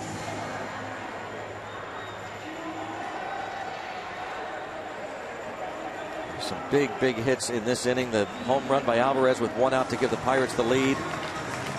Sanchez singled, Mercer doubled, and after Cole struck out, Tabata brings home a pair, and Walker cleans up the bases. Oh, almost a hint of a smile there. I mean, he was really, I'm sure, upset when he walked off after the strikeout pitch when he was hitting. But now, all those guys, they picked him up big time in the last big swing there by Walker. Kind of putting a little frosting on the cake.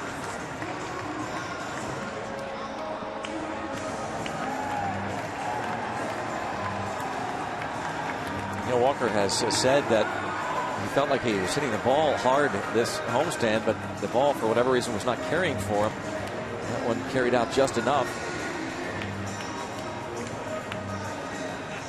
Well, his 11th home run. His first homer since the 2nd of this month in Milwaukee. Amarista now in center field. It's double switch. Brad Brock is the new pitcher, his 31st appearance. Giving up 36 base hits. Opponent batting average 330. A number that I'm sure he doesn't like looking at.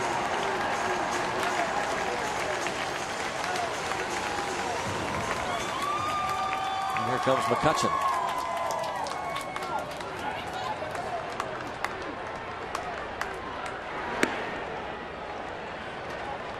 0 for 2 with an RBI. Kennedy gives up 6 in 3 2/3 innings.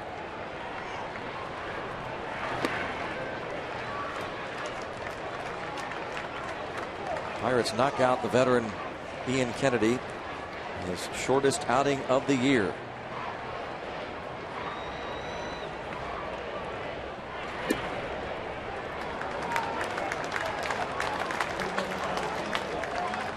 Pirates again. Yeah, they got that nice hit from Tamada, but also a couple of, more home runs.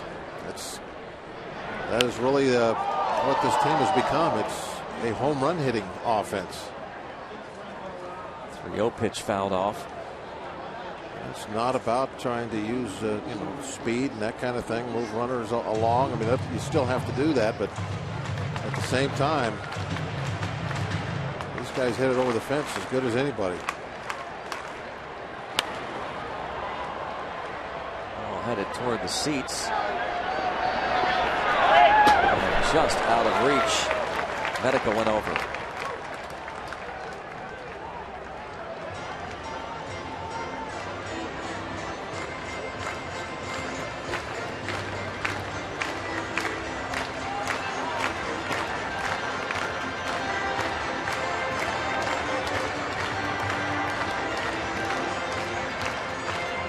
Pirates are 16-3 this season when Alvarez and McCutchen have an RBI in the same game.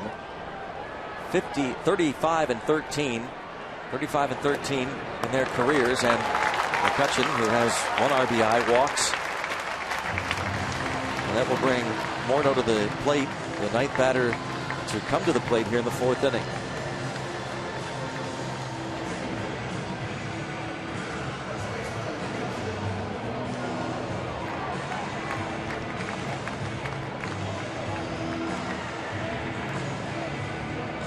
Walker, a 2-run homer, his 11th.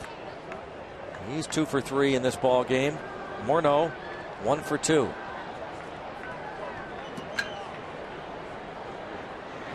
He made Kennedy work despite popping out in the 3rd inning, a 13-pitch at bat. He takes strike 1 from Brock.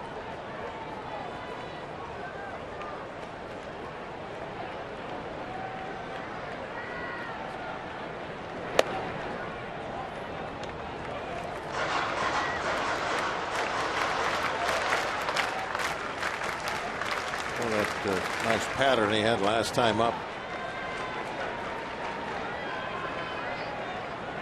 It may have had a big effect. High drive to center field. Back Amarista. And he makes the catch as Morneau flies to center. Pedro Alvarez got the scoring started here in the 4th with his 34th. Strong like bull. And the Pirates lead 6-1.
in the bottom of the fourth. The Pirates leading 6-1. They put a 5 spot on the board in the fourth. Tomorrow, Reds come to town. Huge series at PNC Park. Pirates have their ace Francisco Liriano on the mound. Matt Latos for the Reds. These two clubs will play 6 of their last 9 games against each other, with just a half game separating them in the Central Division standings. What more could you want? Pirates pregame gets you ready tomorrow at 6:30. That's right. Yins better be talking like a Pirate. Garrett Cole, first pitch to Amarista. He's up and in. Amarista's first at bat. Came in on the double switch, hitting .251. And that in the dirt. 2-0. Cole has retired 5 straight, striking out 4 of the last 5 batters he's faced. He has punched out a total of 8. And there's a strike. 2 starts back against the Rangers. He struck out 9 in his 7 innings, allowing just 3 hits at his career high. And the ball bounces off the limestone, carries past Sanchez, back to the mound. The foul ball, it's 2-2. That'd have been a nice one to get back. You know, that limestone must have put a nice little rip in it.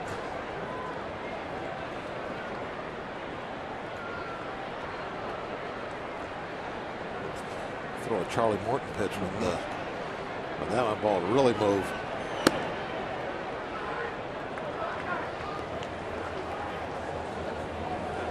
They're talking like a Pirate for sure. Or by the Kiner hands statue.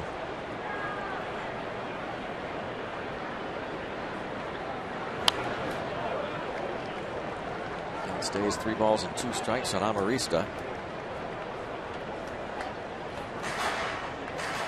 The Pirates would love to,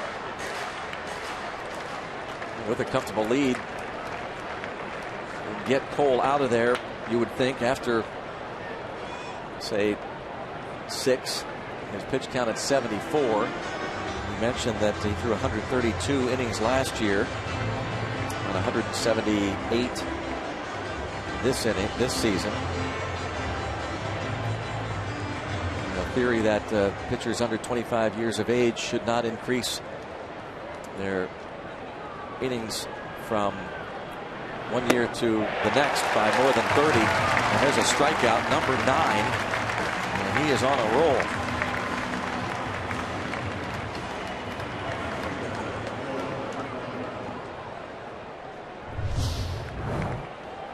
Yeah, he is mowing them down. Great stuff as always.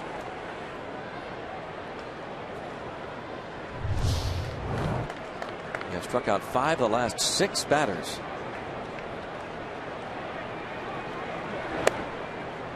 Ball 1 on Venable, struck him out to start the game.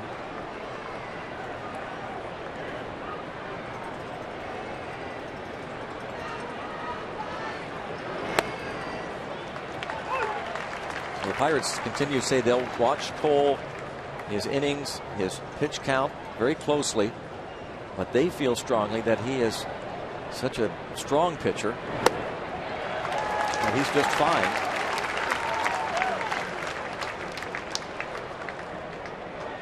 Ball and 2 strikes on Venable. Then Hurdle was asked about his rotation next week. Jam Venable out of play. Pirates have announced that the rotation for the Red Series, we mentioned Liriano tomorrow, then A.J. Burnett Saturday. Jeff Locke will pitch on Sunday. Says that's as far as we'll go, and we'll announce the rotation for the Cubs in a day or 2, and then with the off day next Thursday, Pirates will see where they are in the standings to determine who pitches against the Reds. And look at this guy, 10, a new career high, and he has struck out 6 of the last 7 he's faced. Look at that.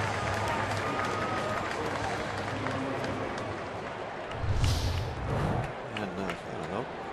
No time to get real happy. Just keep going along. Keep that focused face. Keep that game face on. 99.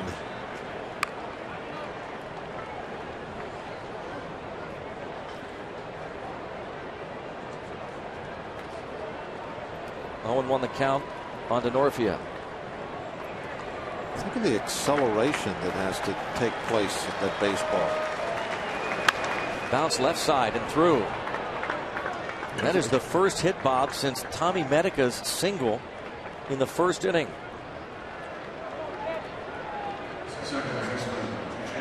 Denorfia has 2 of the 3 hits. And on base 3 times against Cole. I think if you were like real small and you were inside a baseball, Greg, the G-forces going from 0 to 100 and just that short little distance from where he starts his hand to where he releases the baseball.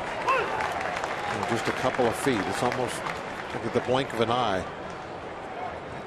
You start thinking about that and you realize just what a violent motion throwing a baseball at that kind of velocity is, and why guys hurt their arms. Sanchez can have enough room. He's out in front of Jerko now, 0-2. It is the 4th time this season that a Pirate starter has struck out as many as 10 in a game. Francisco Liriano punched out 13 Padres back on the 19th of August. Liriano actually has done it twice. Also struck out 11 Reds June the 1st. And A.J. Burnett, the other, struck out 10 Cubs April the 1st, opening day. This is quite a feat here from the rookie. Looking for number 11. Tapper, left side. Alvarez coming in. Bare hand. Nope, can't hold on. There goes a base hit. Alvarez decided to go with a bare hand. Decision that these third basemen have to make rather quickly. You go with the bare hand or the glove. It's kind of a feel thing. It's not like you're looking to see where the runner is, and you try to have that little clock in your mind, thinking, okay, you know who is running, so you have an idea of how fast he gets down the line, and then how long is the ball taken to get to where you're going to field it. And that all has to come automatic. Not like you can sit there and think about it. He has such a strong arm. Alvarez probably thinking even right now that had he gloved it, he would have had time to get Jerko. But instead, it's 2 on with 2 out for Chase Headley.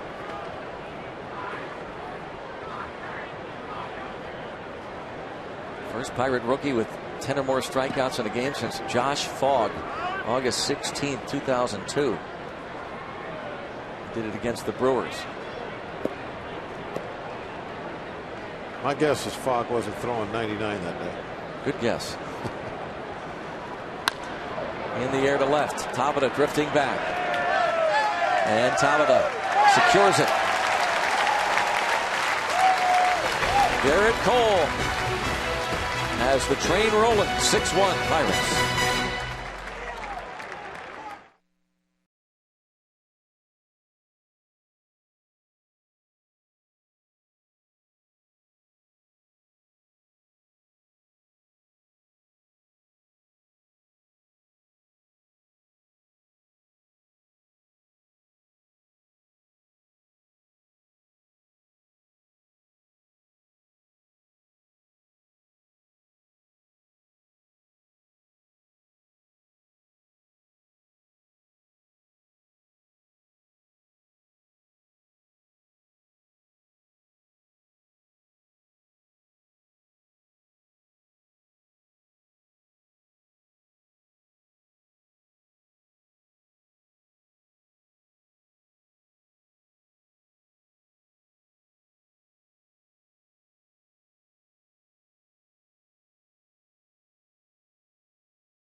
Baseball on Root Sports is brought to you by Kia.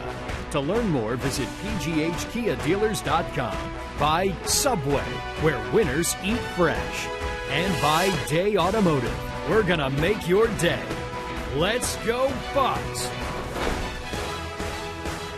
Brad Brock facing Marlon Byrd here in the bottom of the 5th inning. Byrd struck out to start the 4th.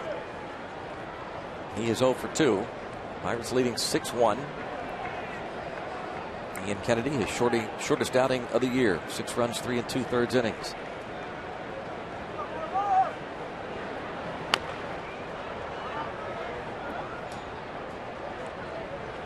Garrett Cole, Tony Sanchez, that rookie battery. Here's Dean Traynor, the manager of AAA Indianapolis, foreground. He'll be very proud of those two. Man, absolutely.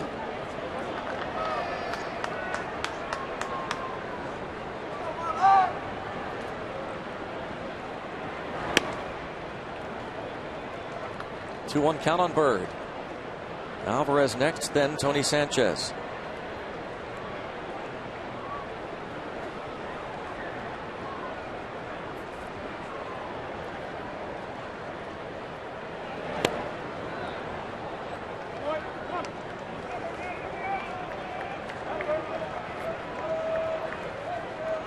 Brock's first action of this series.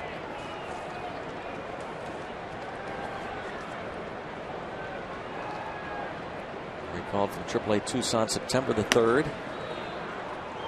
And he takes care of Marlon Byrd. And it brings up Alvarez. Pedro Alvarez.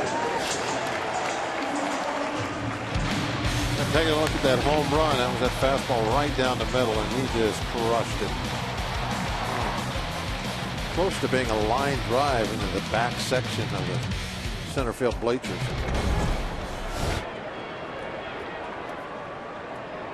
Tied for the lead now. Home runs.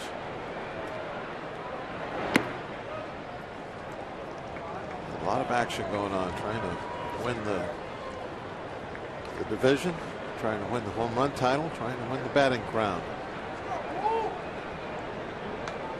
An MVP maybe in the mix. Or McCutcheon. There's Mrs. Alvarez, Kelly. Her dad is here. Pedro's father-in-law. Coach with the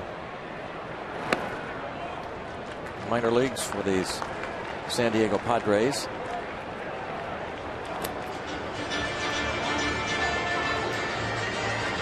Look, the home run leaders tied with Goldschmidt. Jay Bruce has been making kind of a late season push. Goldschmidt has hit 3 homers last 4 games. There's a 4-pitch walk to Pedro Alvarez, his father-in-law Pat Murphy, AAA manager at Tucson. Pat Murphy saw this pitcher, Brad Brock, a few times this season, and he walks Alvarez on 4 pitches with 1 out.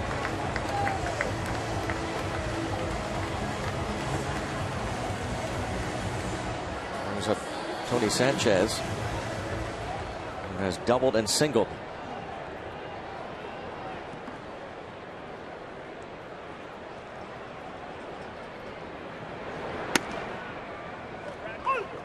Pedro really taking a nice aggressive secondary lead.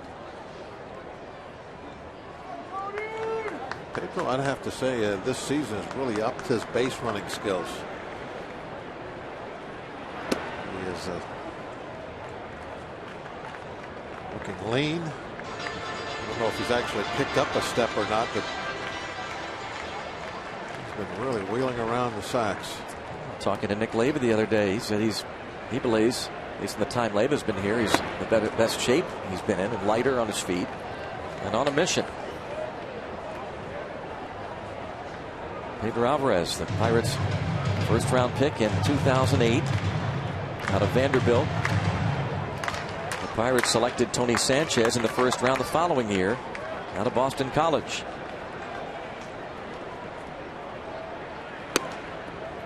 Now it's 2-2.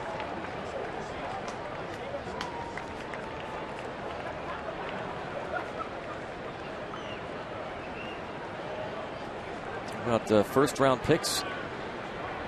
Neil Walker, Andrew McCutchen, Pedro Alvarez, Tony Sanchez, and Garrett Cole.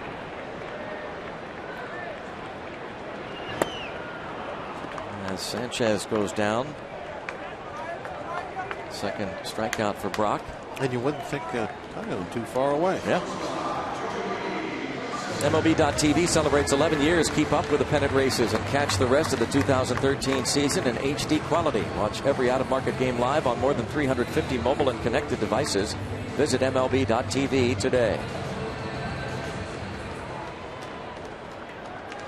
One of #1 picks panning out for the Pirates.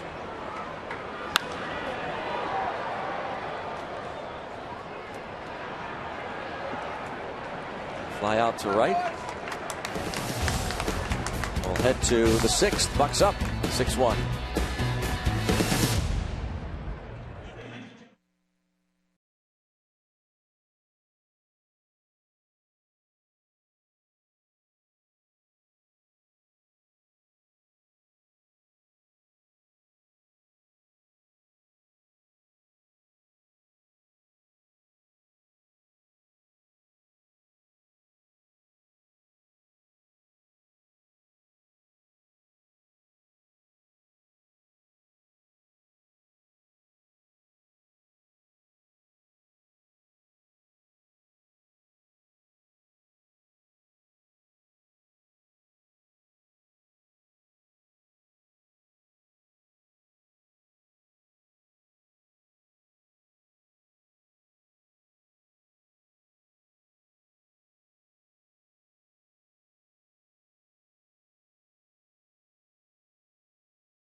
Manager and also the father of Kelly Alvarez, Pedro's wife, and quite the family reunion we've had this week. Kelly's here with her little brother Kai, 13 years of age. Kelly, how do you describe the last 4 days with your father going up against your husband?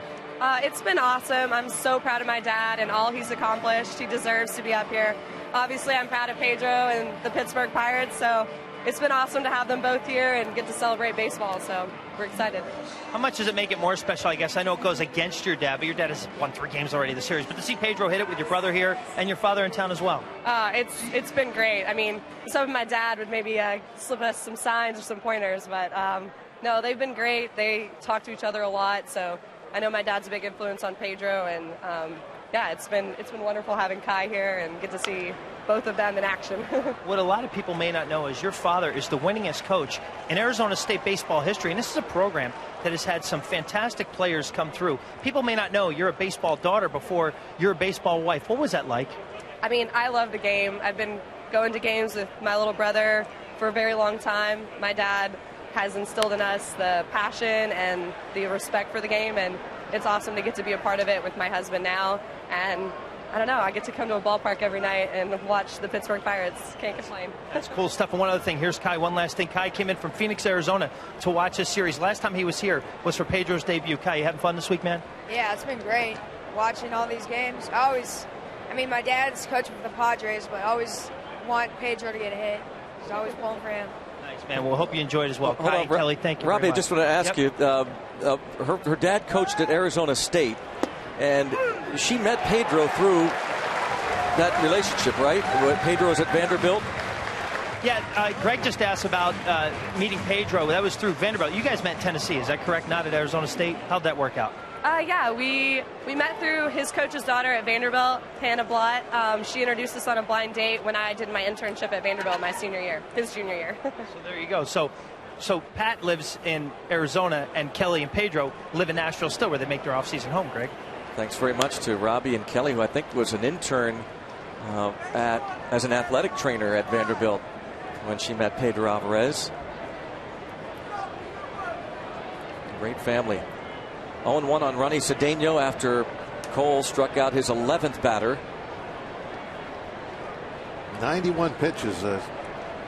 This will be it for him. Yeah, this is probably going to be as far as they let him go. Got the nice 5-run cushion. Let the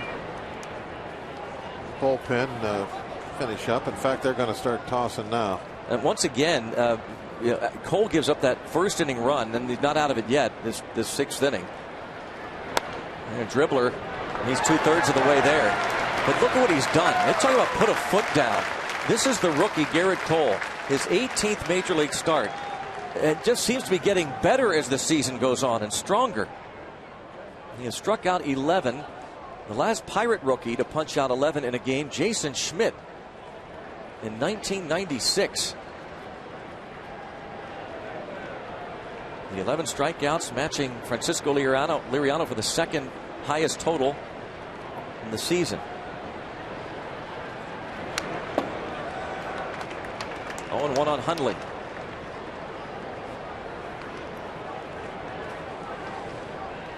Like Cole had a little laugh there at Tony Sanchez's reaction. So Sanchez finally can get Cole to laugh.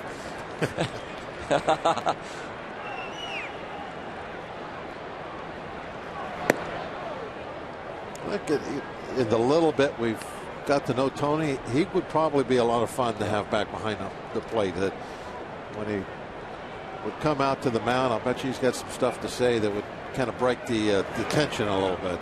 Well, it's 1 ball and 2 strikes, and how wouldn't the fans love to see Cole finish off Hundley with a punch out now? And they're going to talk about it. It could be his last pitch. They want to make sure they get this strikeout.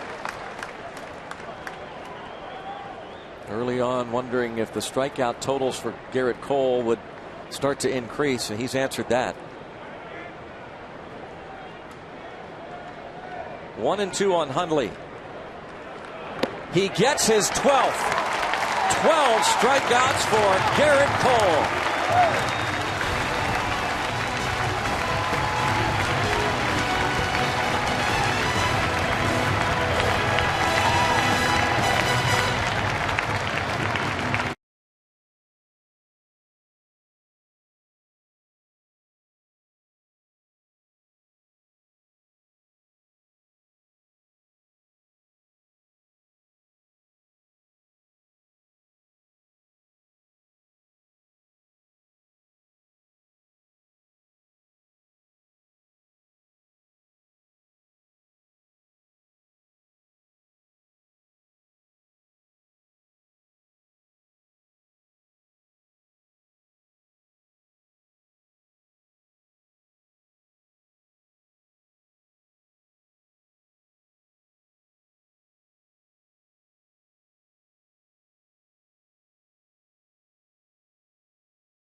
Shoulders now with Old Spice. It seems like almost every time Cole has taken the mound lately, it's time for the whiff, and it certainly was again this afternoon. Career high, got a dozen through 6 innings. Very tough to put in play. A lot of whiffs, a lot of swings and misses. Is the possible last pitch of the afternoon. Also a swing and a miss. And it is, I don't know if it's possible, but it just seems like he's getting better and better and better as the season goes along. And the strikeout numbers are also skyrocketing at this point. Just keeps adding to it. 12 this afternoon. The last time a Pirate rookie struck out 12 batters in a game, as many as 12, you have to go back to 1983. Jose De Leon struck out 13 Reds. What a performance. That will be it for Garrett Cole as Andrew Lambeau will pinch hit against the new pitcher Brad Boxberger.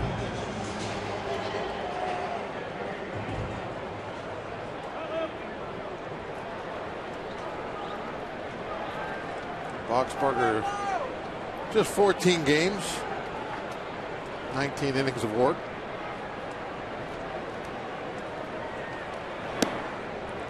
Strike on Lambeau. Lambeau grounded out Tuesday as a pinch hitter.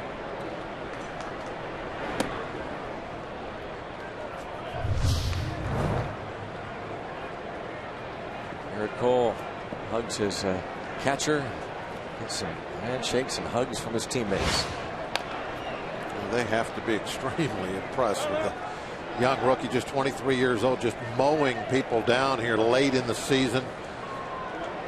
You were talking earlier, Greg, about how his innings pitched has taken a nice jump this year, but it hasn't affected him at all. Pitching as well as he has all year long, and the velocity showing 99 miles an hour this afternoon. That is good stuff. Great stuff. Talking to Ray Searage, still listening and learning and never satisfied. Look at what he has done in the month of September. When it's on the line, when it's really counted, after a couple of losing streaks. It's just impressive as all get out. Slam the door. Yep.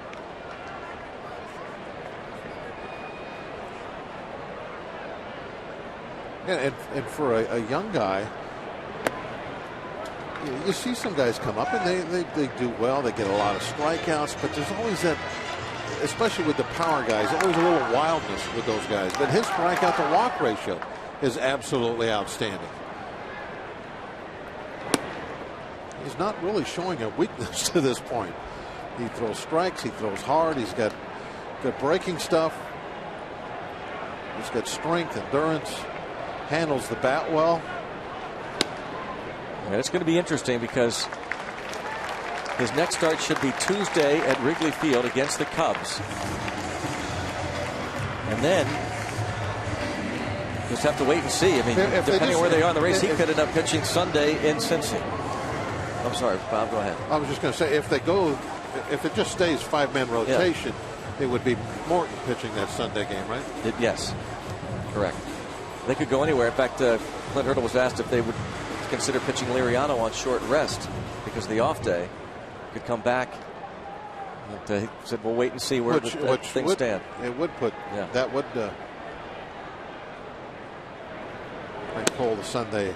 Also, he says where it's set up now is Liriano could end up pitching a play-in game or a wild card game. Just wait and see.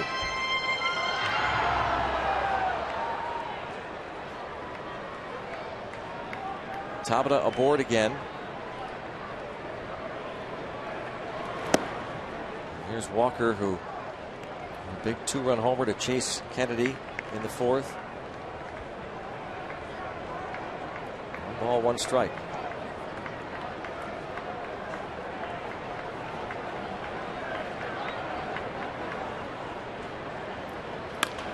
And another hit for Walker. He's got a 3-hit afternoon, and Tabata ends up at 3rd. Pirates look to add on here in the 6th.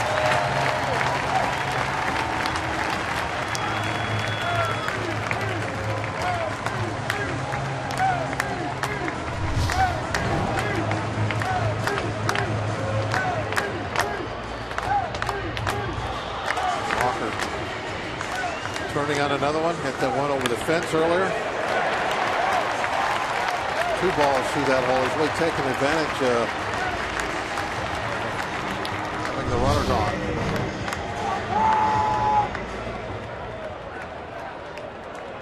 Runners at the corners. The batter, Andrew McCutchen.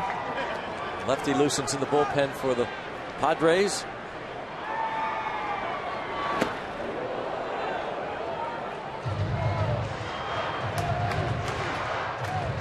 Tommy Lane. You don't really ever see McCutchen swing through balls in the strike zone. He'll miss balls that are outside the strike zone, but as far as a strike, he usually at least fouls those off. It's kind of odd to me that he made no contact on one. I mean, that's how good he has been hitting.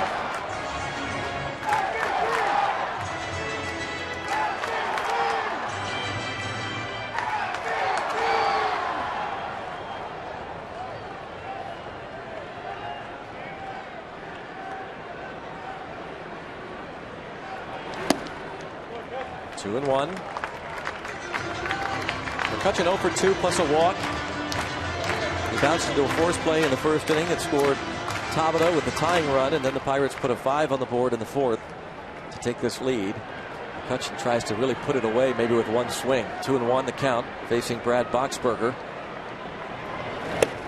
Breaking pitch misses with the lefty loosening. Bud Black might be looking toward his left-hander to face Morneau, who's on deck. If McCutchen reaches. Meanwhile, for the Pirates, they'll need a new pitcher. After Garrett Cole went 6, and it is Tony Watson ready for the 7th.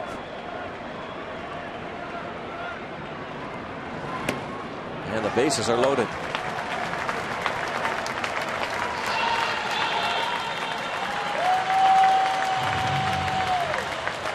Here comes Bud Black.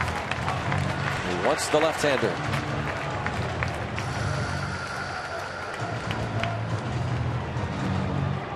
Boxberger gets one out. The bases are loaded.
Pirates are leading here 6-1.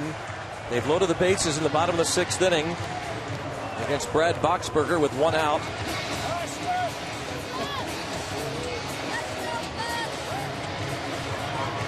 Already? Does that say fear the bone? Already? Unbelievable. 1 day later. So Steve Blass talked about when he was a kid, he would eat the dog biscuits. We had them in the radio booth last night. He ate them to start the rally, and already they have shirts. Tommy Lane at the plate is on the mound now, the lefty against the left-handed pitcher, Justin Morneau. Tommy Lane, Bouncing up and down a few times this year. Came back for the 4th time on the 1st of September when rosters expanded. Left-handed pitcher, left-handed batter. Justin Morneau. I think it's been out for a while, though, that Steve eats milk bones. Really? Yeah, the guys on the radio show Monday morning asked me about it. It's time to make a shirt. Wow. Monday morning. He didn't talk about it till Monday night. I mean Wednesday morning. Oh, okay.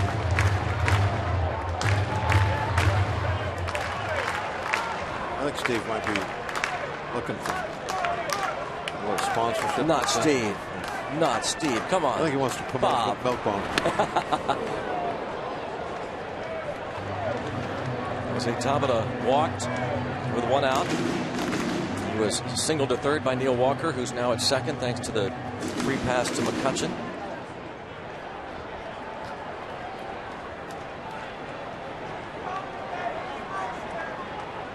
Morneau, 1 for 3.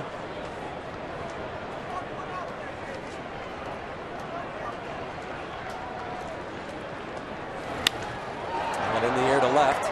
Tabata will tag. Denorfia will make the catch. Get that momentum going toward the plate. Strong throw. And Denorfia nails Tabata easily.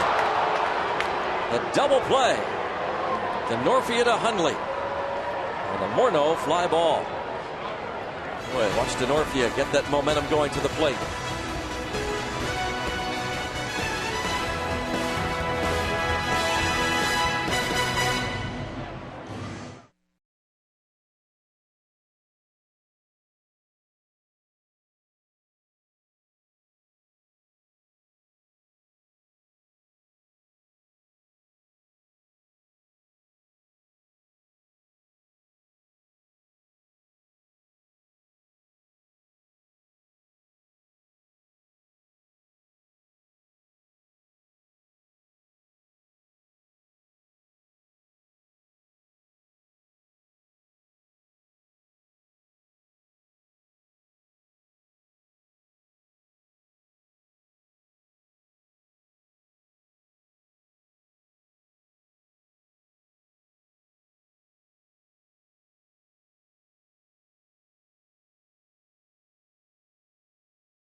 Tonight, Penn's preseason continues. They travel west to take on the defending Stanley Cup champs, the Chicago Blackhawks. Live from the United Center tonight, starting with Penguins pregame at 7:30 on Root Sports. 6-1. Bucks lead it. Tony Watson takes over this 7th inning.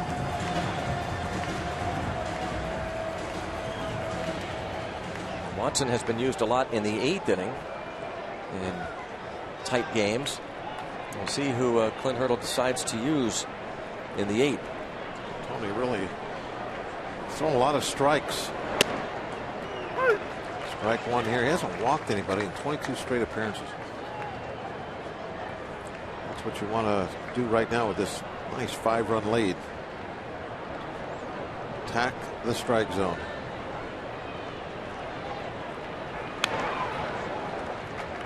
Out in front quickly, 0-2 on Logan Forsythe. Pinch hitter.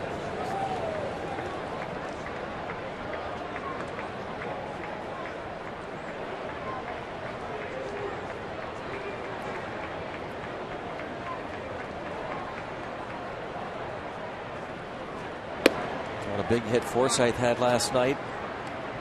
Those right-hand hitters against Melanson hitting the ball the other way. All 4 hits in that 9th inning. Singles to right.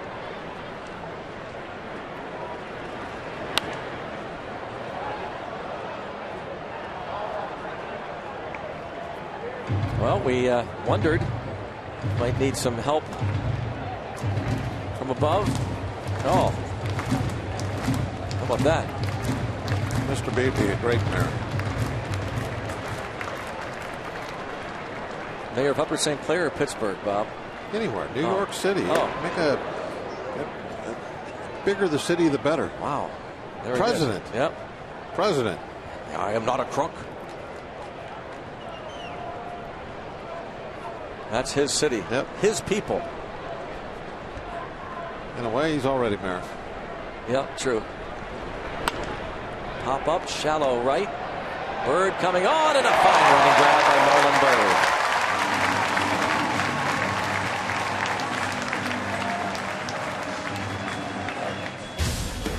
Look ahead, brought to you by Nissan. The road ahead, of course, tomorrow the Bucks. A big series against the Reds. Francisco Liriano against Matt Latos.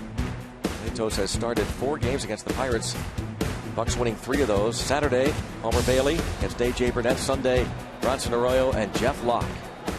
And lock yourself in.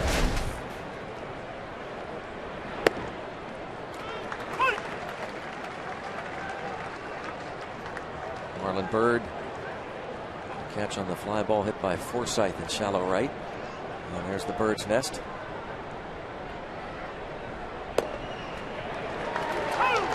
Oh, and 2 the count.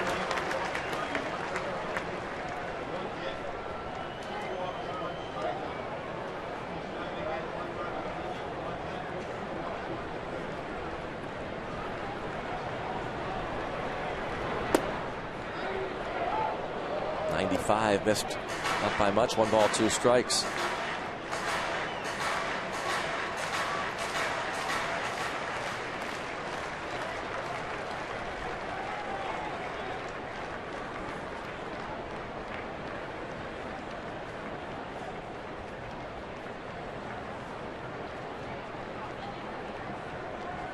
Watson, 17 consecutive scoreless innings. That didn't miss by a lot. 2-2.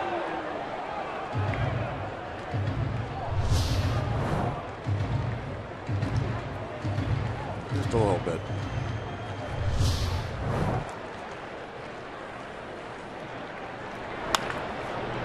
Bounce to second. 2 away. Backing up a little bit. Make sure he got a nice hop. Well, we looked at the road ahead. Here's an AT&T tweet from Steel Chuck. After today's win, these pair of aces will shut down the Reds because I painted it. Did a nice job. I'll say. Great look there.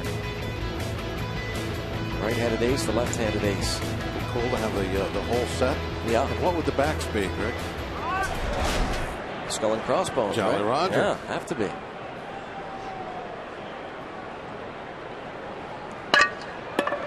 Francisco Liriano there seated next to Wandy Rodriguez. You'd have to figure out what each player would be, what card.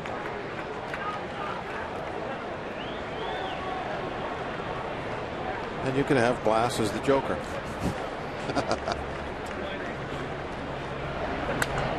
Ground ball. Diving stop Morneau from his knees. There, he got him. Playing some D. Justin Morneau robs Venable of a hit. 1-2-3 for Tony Watson. 7th inning stretch. We'll keep it right here on a Thursday afternoon. Pirates taking it to the Padres, leading 6-1. Marlon Bird will be leading off the bottom of the 7th inning, but we'll keep it right here again for Take Me Out to the Ball Game at PNC Park. And join everyone watching at home on Root Sports as we sing Take Me Out to the Ball Game.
to join us after his strong performance. Garrett, we talked about how it just seems like you're getting better and better each start. Do you feel that way?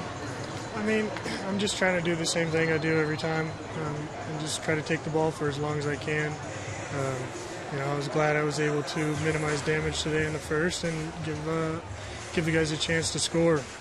Even though your innings pitch getting up there a little bit as far as what you've done to this point of your career, it seems like your velocity, nothing has been effective at all. You're still throwing extremely hard every time out. You got to be feeling very strong. I mean, I'm feeling okay. There's, the aches and pains that come, with the long season, but, the strength staff and training guys are, doing a good job with working with me and, getting me prepared every time I take the mound.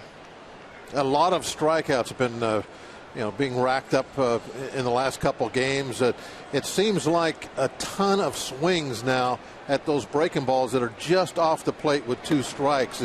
Is that what you're seeing also? Yeah, but I'm also executing, the fastball a lot better. And I think, I think our game plan is, we've adjusted, to some of the approaches better, and I've started to recognize what guys are trying to do. So, my executions got better, and I guess my awareness. Any change of game plan with Tony back there? I know you and he know each other very well, obviously, but was it different having him catch at this level? No, I mean, I had Tony once before, and then, we've been working together for about a year now. So, if anybody knows me, Tony does. Garrett, we've gotten to know you're a very serious guy. When you're on the mound, you go about your work in a serious manner.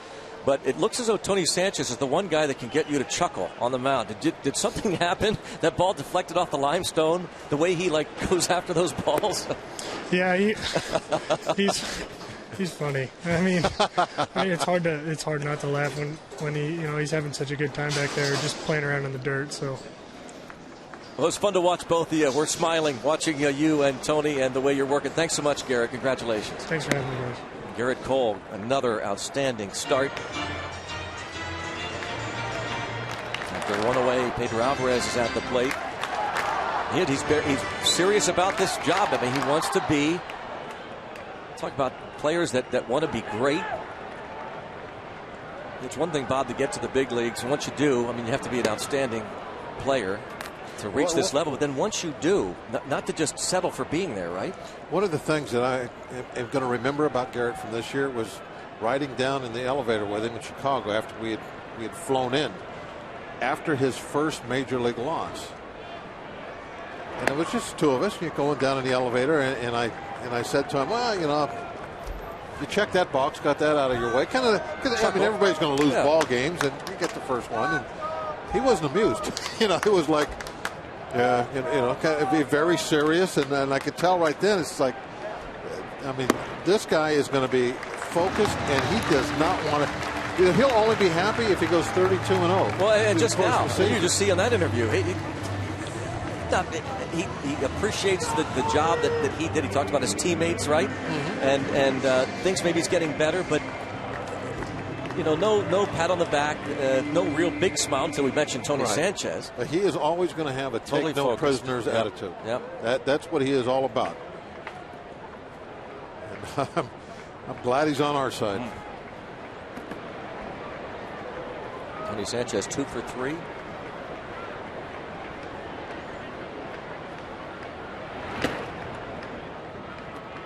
This guy at the plate will be happier than Cole himself that he has been able to make a contribution. As he said, even if I can make any little contribution to this team during a pennant race, what a thrill.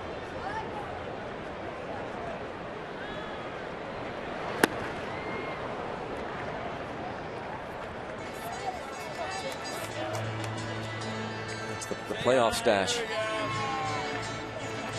Been working on that one for a little while. I like it.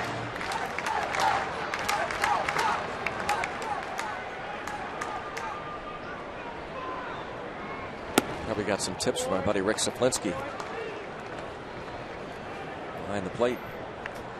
2-1 the count.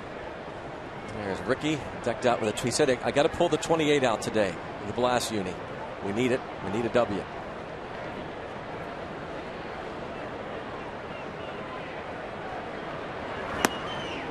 2-2. And Tony Sanchez, 26,242 on a Thursday afternoon. Pirate fans in this city getting ready for a big-time weekend series against the Reds.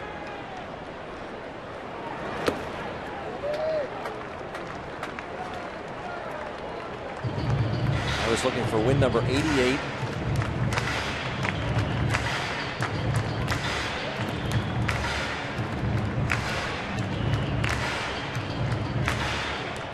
Again, the Cardinals are playing the Rockies. The Reds here in Pittsburgh.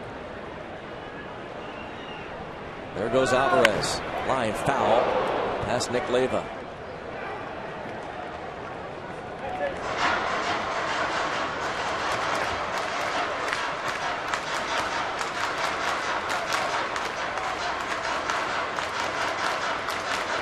Three and two. Sanchez doubled off the wall and right to start the second. He singled to right and scored in the fourth and struck out his last time up. There goes Alvarez again. It's taken high, and Alvarez reaches for the third time. Sanchez reaches for the third time, as did Alvarez with his walk here against Anthony Bass. Our day automotive this day in Pirates history. On this date, 1978, Pirates win a wild one against the Cubs at Wrigley. Bucks led 11-2 in the seventh. Cubs came all the way back, tied it, sent the game to extra innings. In the 11th, Dave Parker hit the game-winning homer, his second of the game. 12-11 win over the Cubbies. Parker and Bill Robinson each had 4 hits and 2 homers on the day. Thanks, Day Automotive. We're going to make your day.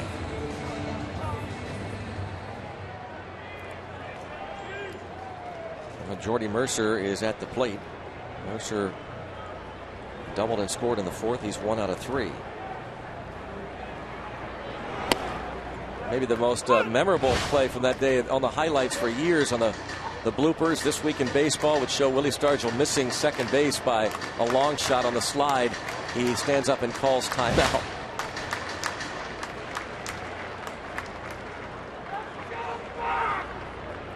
No 1 on Mercer. And a base hit to left. Alvarez is going to be held.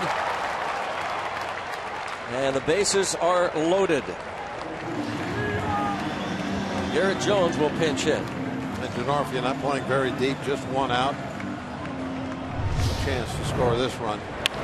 Denarfia already with a assisted home this afternoon.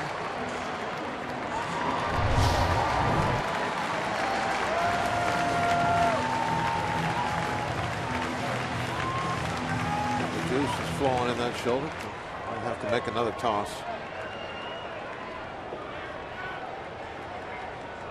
Now Jones pinch hitting for Tony Watson. And really looking to put a finishing touch on this afternoon is Garrett Jones. Jason Grilli going to pitch the 8th.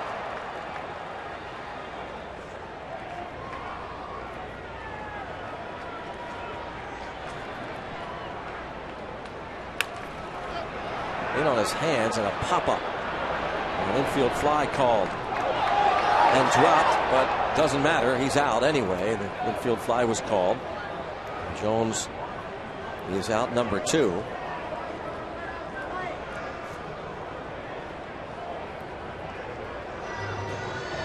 And brings up Jose Tabata against Anthony Bass. Tabata had a big 2-out hit this afternoon. Really got the ball going. That 2-out double off the Clemente wall.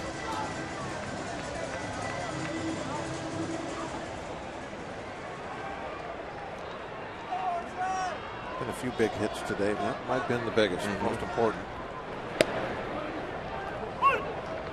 He's been on base 3 times, scored a couple.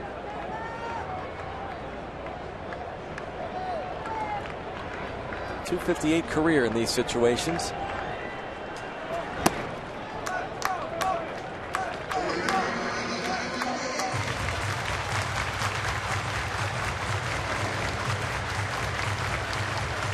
Six runs, 10 hits for the Pirates, 1 run, 4 hits for San Diego. And 1-2.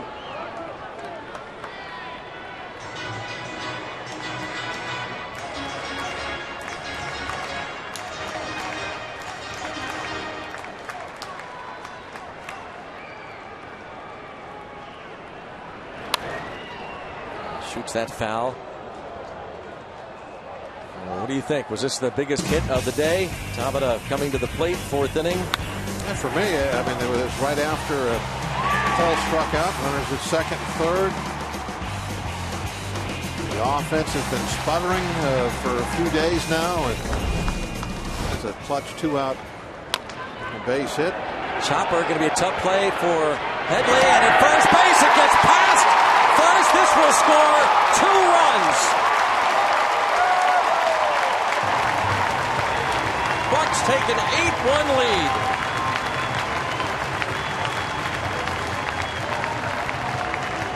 Well, if the game wasn't already put on ice, this one did it. Well, we've seen so many over the last couple of years like this from Tabata, where he chops the ball on the plate. Ton of infield hits. It goes as a single, an RBI. 1 run scoring on an error as the runners advance an extra 90 feet. RBI infield hit for Tabata. You see, look at what happened there. The Supermo showed it clearly. Tabata clipped the glove with his foot as he was running by. It had to have some effect on whether that ball was going to be picked or not. He's tough on a first baseman when that throw tails into a runner.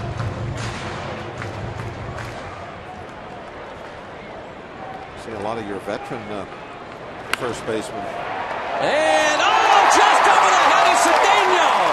This scores 1 as Tabata stops at 3rd.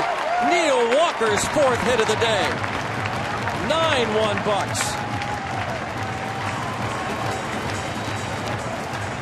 Offense is clicking today.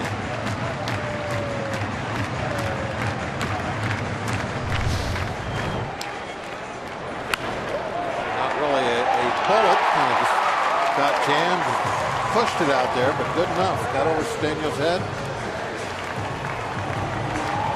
Just off the tip of the glove.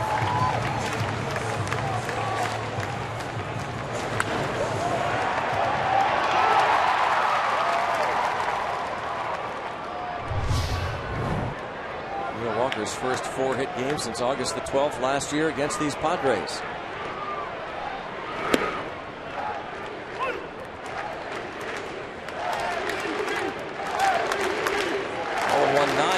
Pirates.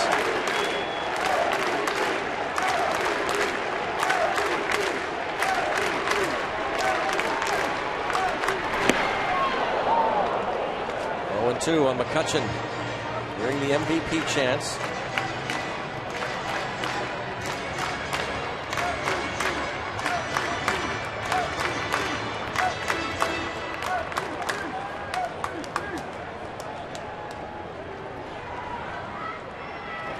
Tabata ties a career high with 3 RBIs today.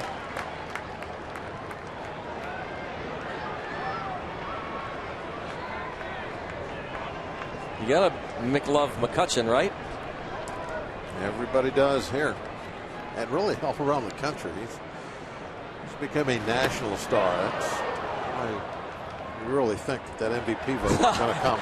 Couldn't hold a swing at the dirt, and as he backpedals, he's asking, why don't you ask the first base umpire to see if I swung? Hundley tags him out. The Pirates add 3 more.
135.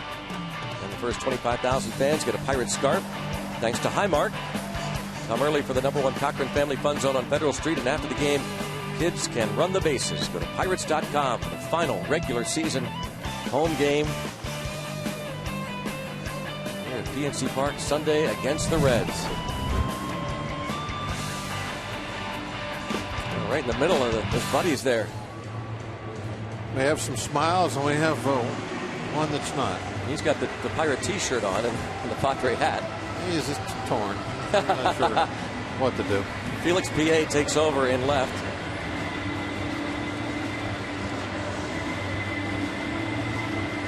Jason Grilli on the mound. Clint Hurdle said that Grilli is getting closer. He was able to pitch a scoreless 8th inning on Monday. It'd be nice to have him out there now and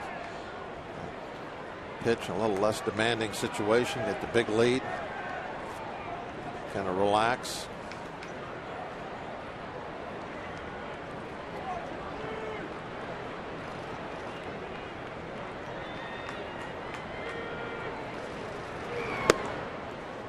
Chris Denorfia has 2 of the 4 Padre hits, on base 3 times.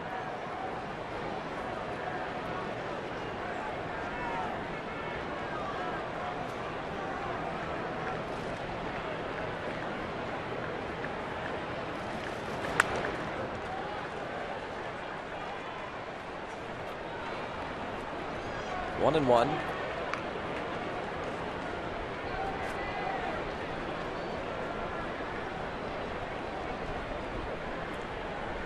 Cardinals do not score in the top of the first at Coors Field against Roy Oswalt.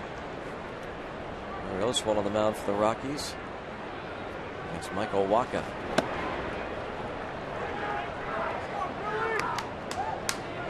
Move for the Rockies. Pirates could be a game back tomorrow. The Cardinals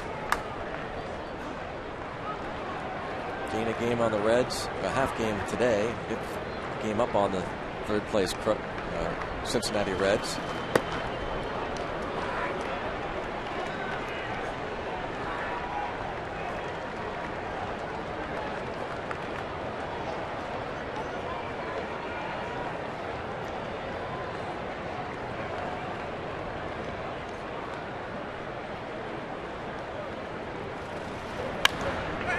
Popped up. Foul territory. Sanchez with any room. And yes, look out! Whoa! Sanchez makes the catch. Topples over. How is he?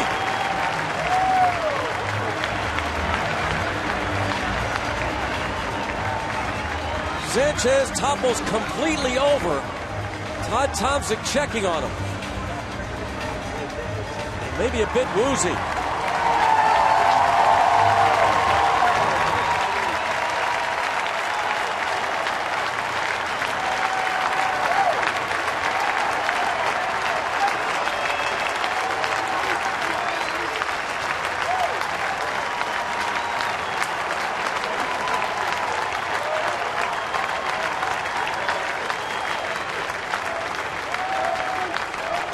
We talked about earlier about not wanting to come out of a ball game under any circumstance. How about this play? How about this play? Listen to this crowd react.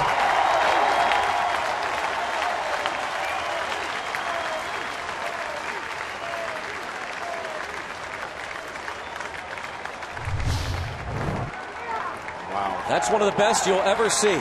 Ever. Ever.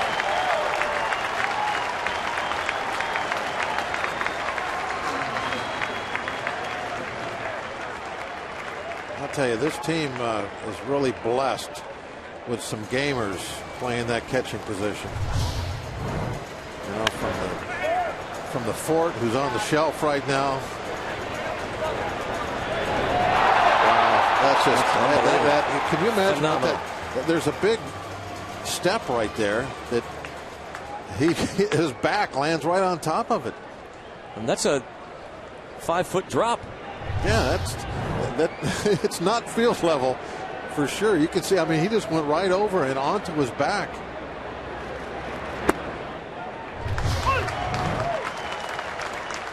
You see everybody jumping off of that step. Bam, Man. his back right on the edge of that as he flips even further into the dugout.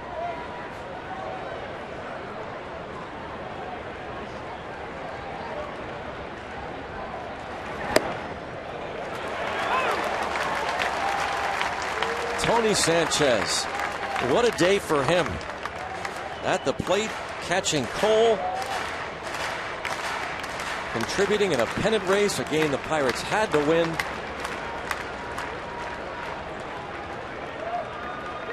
But Russell Martin, John Buck, Sanchez, DeFord, I mean, guys that just live for that. That's who you got catching this club.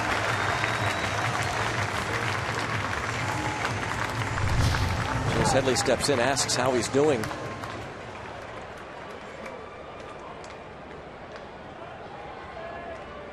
Nick Hundley, a fellow catcher, was one of the first to get up there. And Clint Hurdle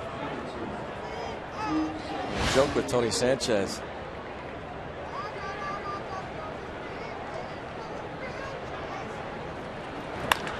Roller right side. And on to first and 10. Sanchez still with the presence of mind to back up on that play. Nice clean inning for Grilling. Yeah. 1, 2, 3.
On Root Sports returns next Thursday. The Washington Little Prexies take on the Jeanette Jayhawks. Jayhawks look to avenge last year's loss against Wash High. And Washington returns a blocked punt for a touchdown to win the game. The action kicks off live next Thursday at 7 on Root Sports. A bunch of changes for the Padres as Morneau fouls the pitch off from Anthony Bass.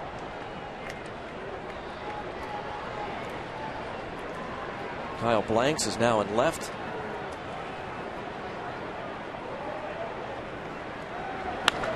A line drive toward right field for Morneau. Drops in. His second hit of the afternoon into second base with a stand-up double.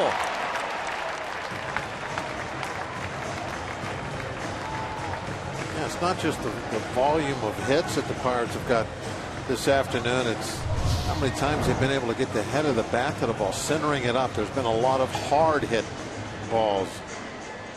The home runs, and here's another one just ripped. Which you love to see. The Pirates are maybe coming out of their little offensive slump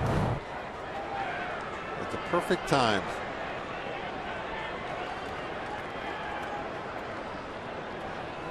Bird looks for his first hit of the day. Bouncer headed up the middle. That's a seeing eye single. And Morneau is held at third by Nick Leyva with runners at first and third, nobody out.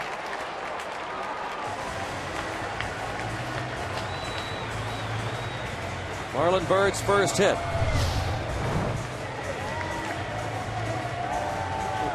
There it goes, just rolling up the middle. Saw its way right past Jerko's glove.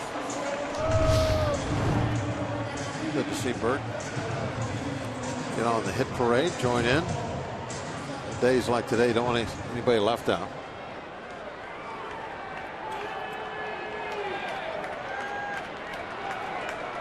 Now Pedro Alvarez homered in the fourth, walked his last 2 times up.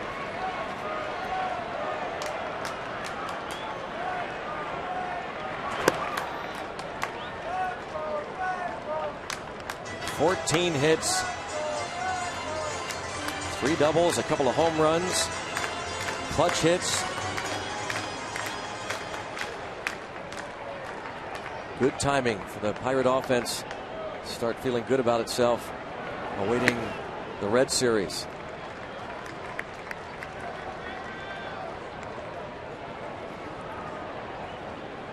Alvarez with that infield shift on. A lot of guys, a lot of teams will shift Alvarez, but there's always a little bit of a variation on it. Some put the second baseman deep out into the outfield a little bit.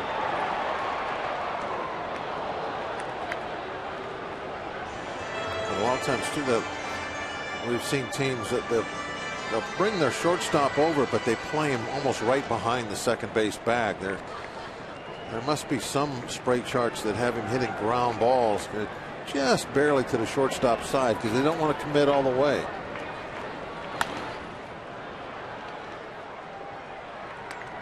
Two and two. Now with 34 home runs and 92 RBIs.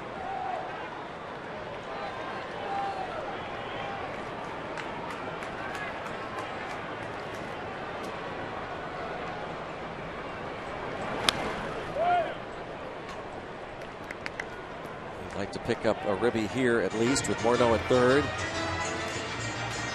If this was a close game, they wouldn't be able to play the defense they're playing right now. They're playing without a third baseman with a man at third. Morneau basically could take a 50-foot lead if he wanted to. If this was a close game, you'd have to bring the third baseman back over a little bit toward the bag. 9-1. Nobody's going to sweat it. They're playing without a third baseman.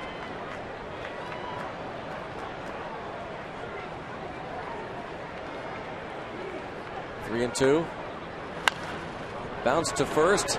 Run will score, and Alvarez will pick up the RBI. And the Pirates leading it 10-1.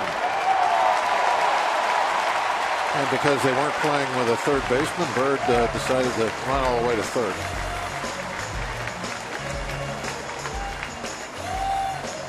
Crowd reacts to Tony Sanchez coming to the plate. Another look at the catch.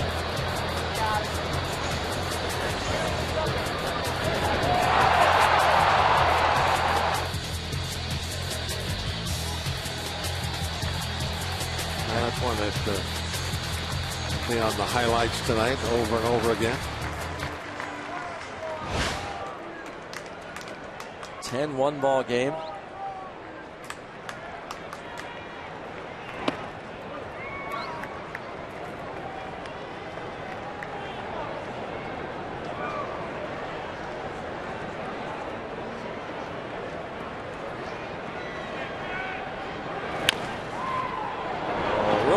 Toward a safe call there. Sanchez didn't run. It's a foul ball apparently. The third base umpire called him safe and now says it's a foul ball as Bird snuck back in. That's 10-1. If this wasn't 10-1, there would be a lot of discussions going on right now.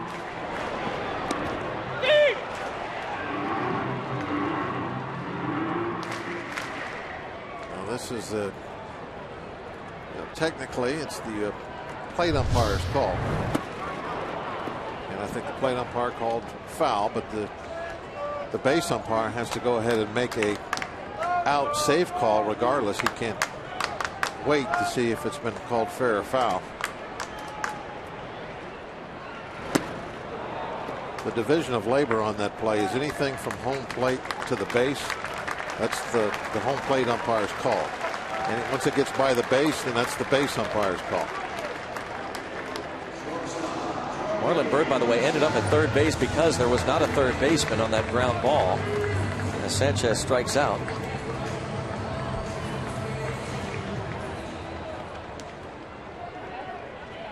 Down the bottom of your screen, some of the reaction tweets to the play. Over and beyond. It definitely.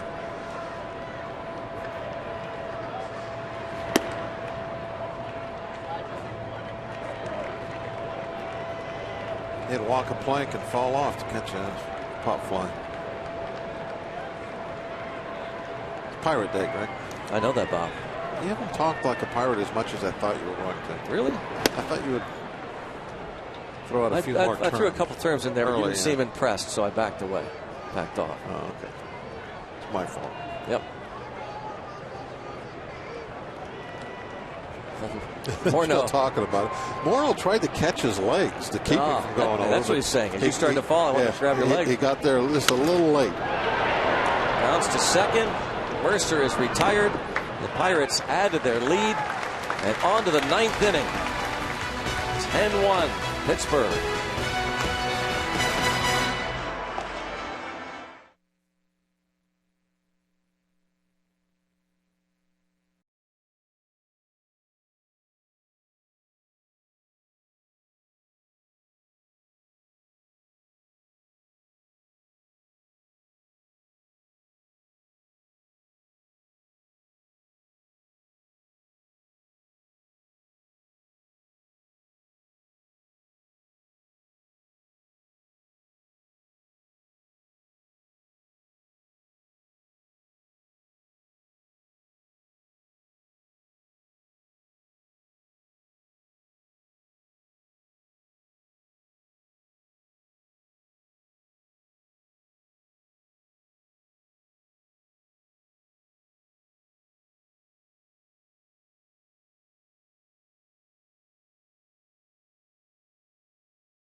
Pirates and may not be reproduced or retransmitted in any form, and the accounts and descriptions of this game may not be disseminated without the express written consent of the Pittsburgh Pirates. 10-1 Buccos. This is more like it.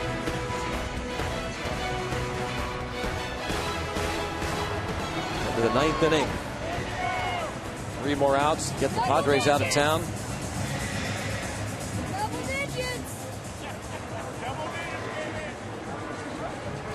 Josh Harrison enters the ball game to play right field. Stormy Pimentel, the rookie right-hander, makes his 3rd big league appearance. A comfortable lead, good opportunity to get him some work. Clint Hurdle and Ray Searage really excited about this young man's arm. It's kind of tough this time of year with a big bullpen sometimes to get everybody work. A lot of us throwing on the side. Sometimes you even have to have a little simulated game in the afternoon. Or a 10-1 lead. Good time to do it. Yep. Hurdle has said that you might see Pimentel pitch later in a ball game, in a close game. A starter in his minor league career with the Red Sox and the Pirates this year. Acquired in the Joel Hanrahan deal, along with Mark Melanson.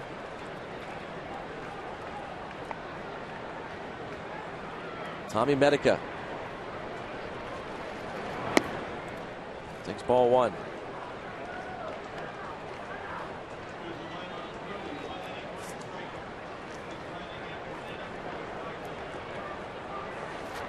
One, two, three, eighth inning for Grilli.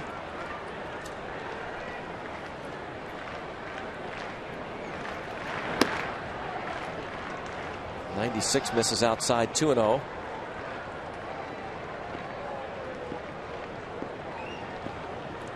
Medica has one of the 4 hits.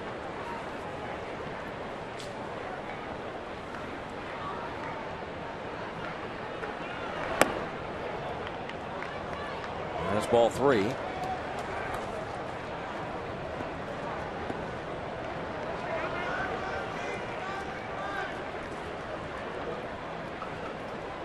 Three outs to get Garrett Cole the win. And Pimentel certainly did not want to do that. A 4-pitch walk in a 9-1 ball game. It's one of the things, though, that is not all that rare when you have pitchers that don't get regular work, that sometimes they get out there and they're not sharp, at least not right away with that first hitter.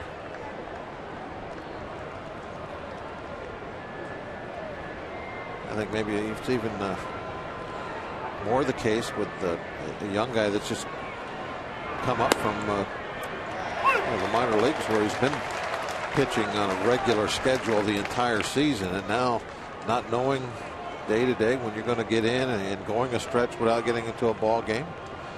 Something you have to adjust to. And now he's out in front of Cedeno, 0-2. Pimentel made his major league debut, and Neil Huntington talked about how impressive it was. He had to come on September the 8th in St. Louis. 40,000 sellout crowd. Charlie Morton leaves with discomfort in the left foot, so Pimentel comes in as a reliever for the first time and has as much time as he needs to warm up. This ball grounded left side. Shortstop. Mercer to Walker, one away. 6-4. But the Pirates general manager talked about how impressive it was that he just was as calm and cool and took absolutely as much time as he needed. Got ready and relieved in that ball game. 2 2/3 innings. Struck out 4 batters in his big league debut against the Cardinals. From San Cristobal, the Dominican Republic, he faces Nick Hundley, who's 0 for 3.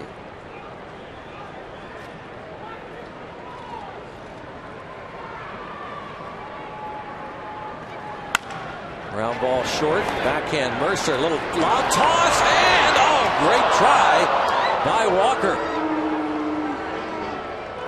Will go as a base hit for Hundley. And Mercer trying to be as quick as he possibly could there. But because Walker had time to jump up, get the ball, and still possibly get a tag down, makes me think that Mercer had a little more time than he thought. Because all you're really going after, you're not worried about a double play. You just get the 1 out, just like you did on the last ground ball. Might have rushed it just a little. Probably he didn't have the right grip.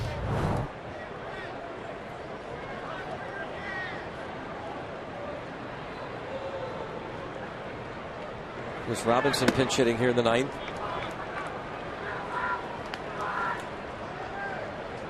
There's 3 at bats for Chris Robinson.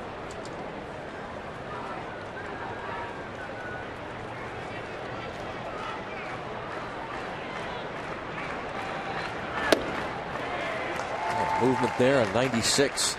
That looked like some of those swings and misses we saw yesterday. Guys trying to hit Charlie Morton's fastball down and in.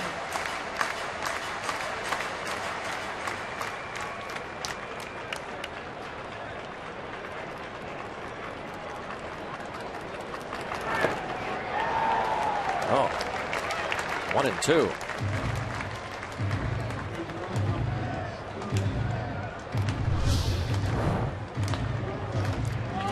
Fastball way in and then slider down and away. Missed the strike zone by quite a bit. 3 pitches and it's a 1-2 count.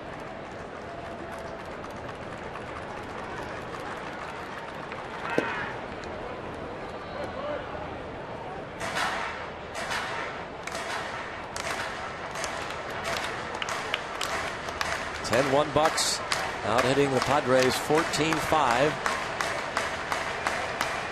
Rockies and Cardinals 0-0 at Coors Field in Denver in the bottom of the second.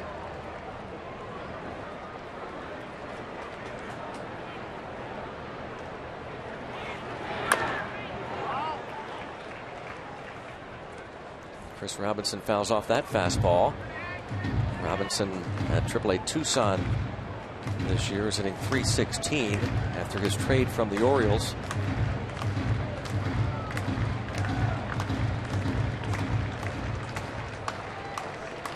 Chris Robinson has played in the Tigers, Cubs, Orioles, and now Padres organizations over the years.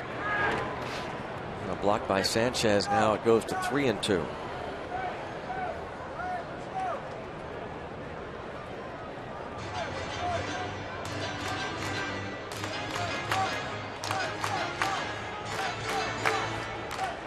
Tommy Pimentel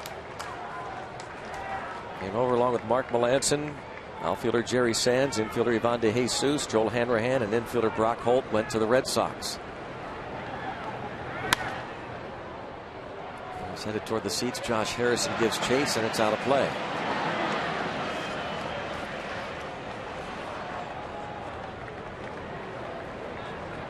Clint Hurdle's Pirates will be a game up on the Reds when play begins tomorrow.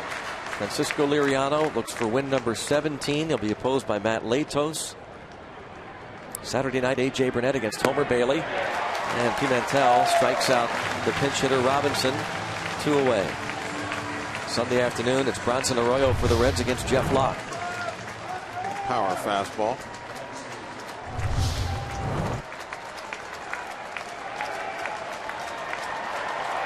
One out away from reducing the magic number to clinch a playoff spot to 4.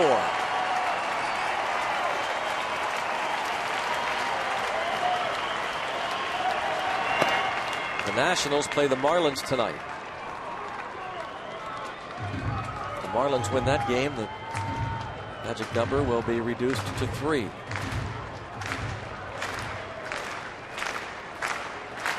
$26,242. On a Thursday afternoon in September.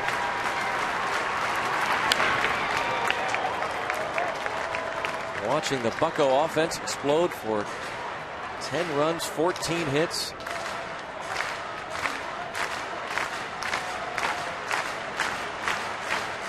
Those 2 guys went deep, Alvarez and Walker. And watch Garrett Cole just dominate.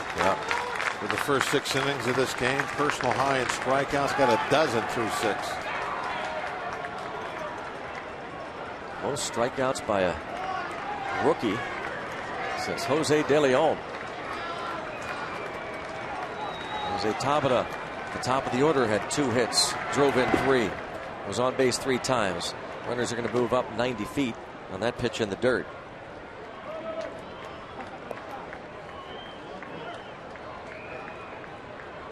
Two and 1 on Alexi Amarista.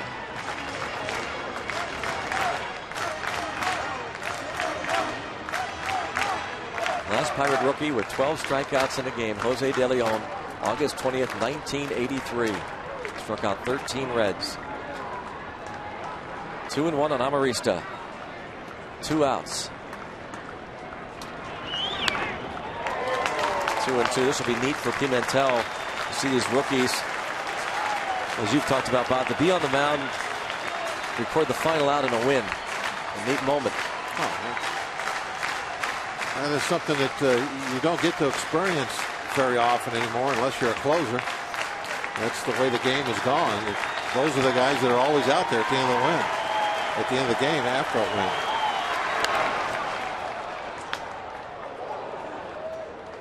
Stays 2 and 2 on Amarista. Even in the minor leagues, they're just No complete games anymore.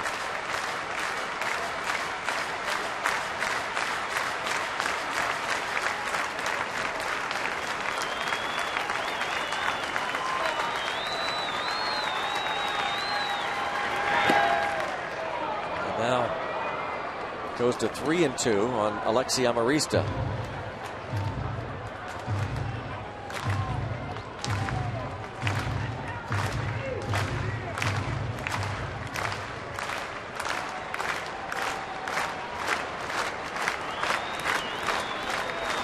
Parrott standing by.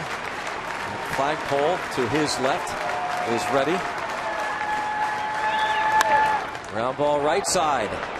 On to first. Raise that Jolly Roger. Big win this afternoon for a whole host of reasons. And the way they won it.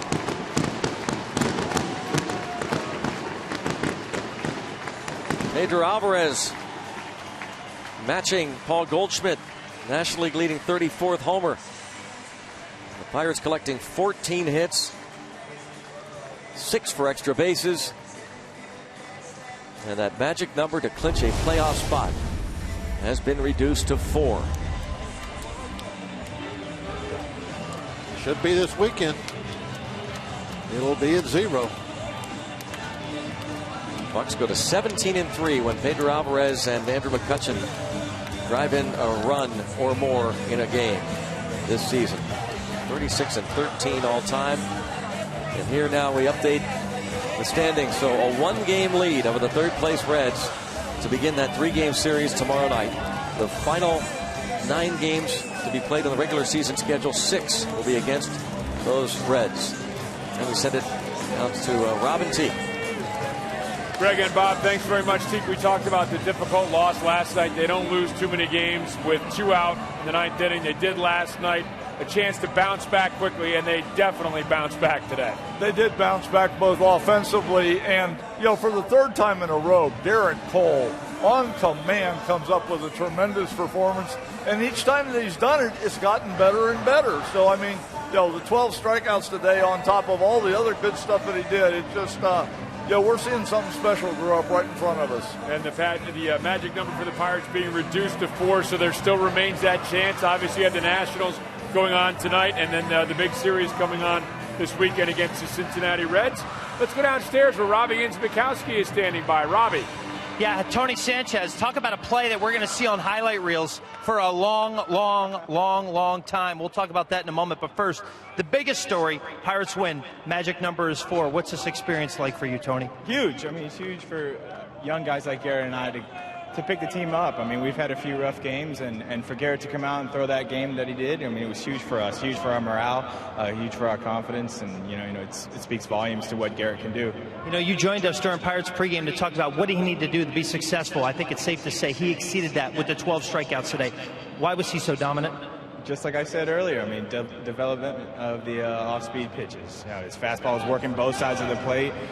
Sinkers going into righties, getting ground balls, and we had the slider, the changeup, and the curveball. And anytime you have 4 pitches throwing for strikes, it's going to be hard to put the ball in play. Tony, the score is 9-1. You're in the 8th inning. It looks like you're cruising to a win. You do the catch and flip into the Padres dugout. What took place on that play, and are you okay? It's in my blood. I'm a catcher. You don't take any plays off. I've waited my entire life to kamikaze into a dugout like that.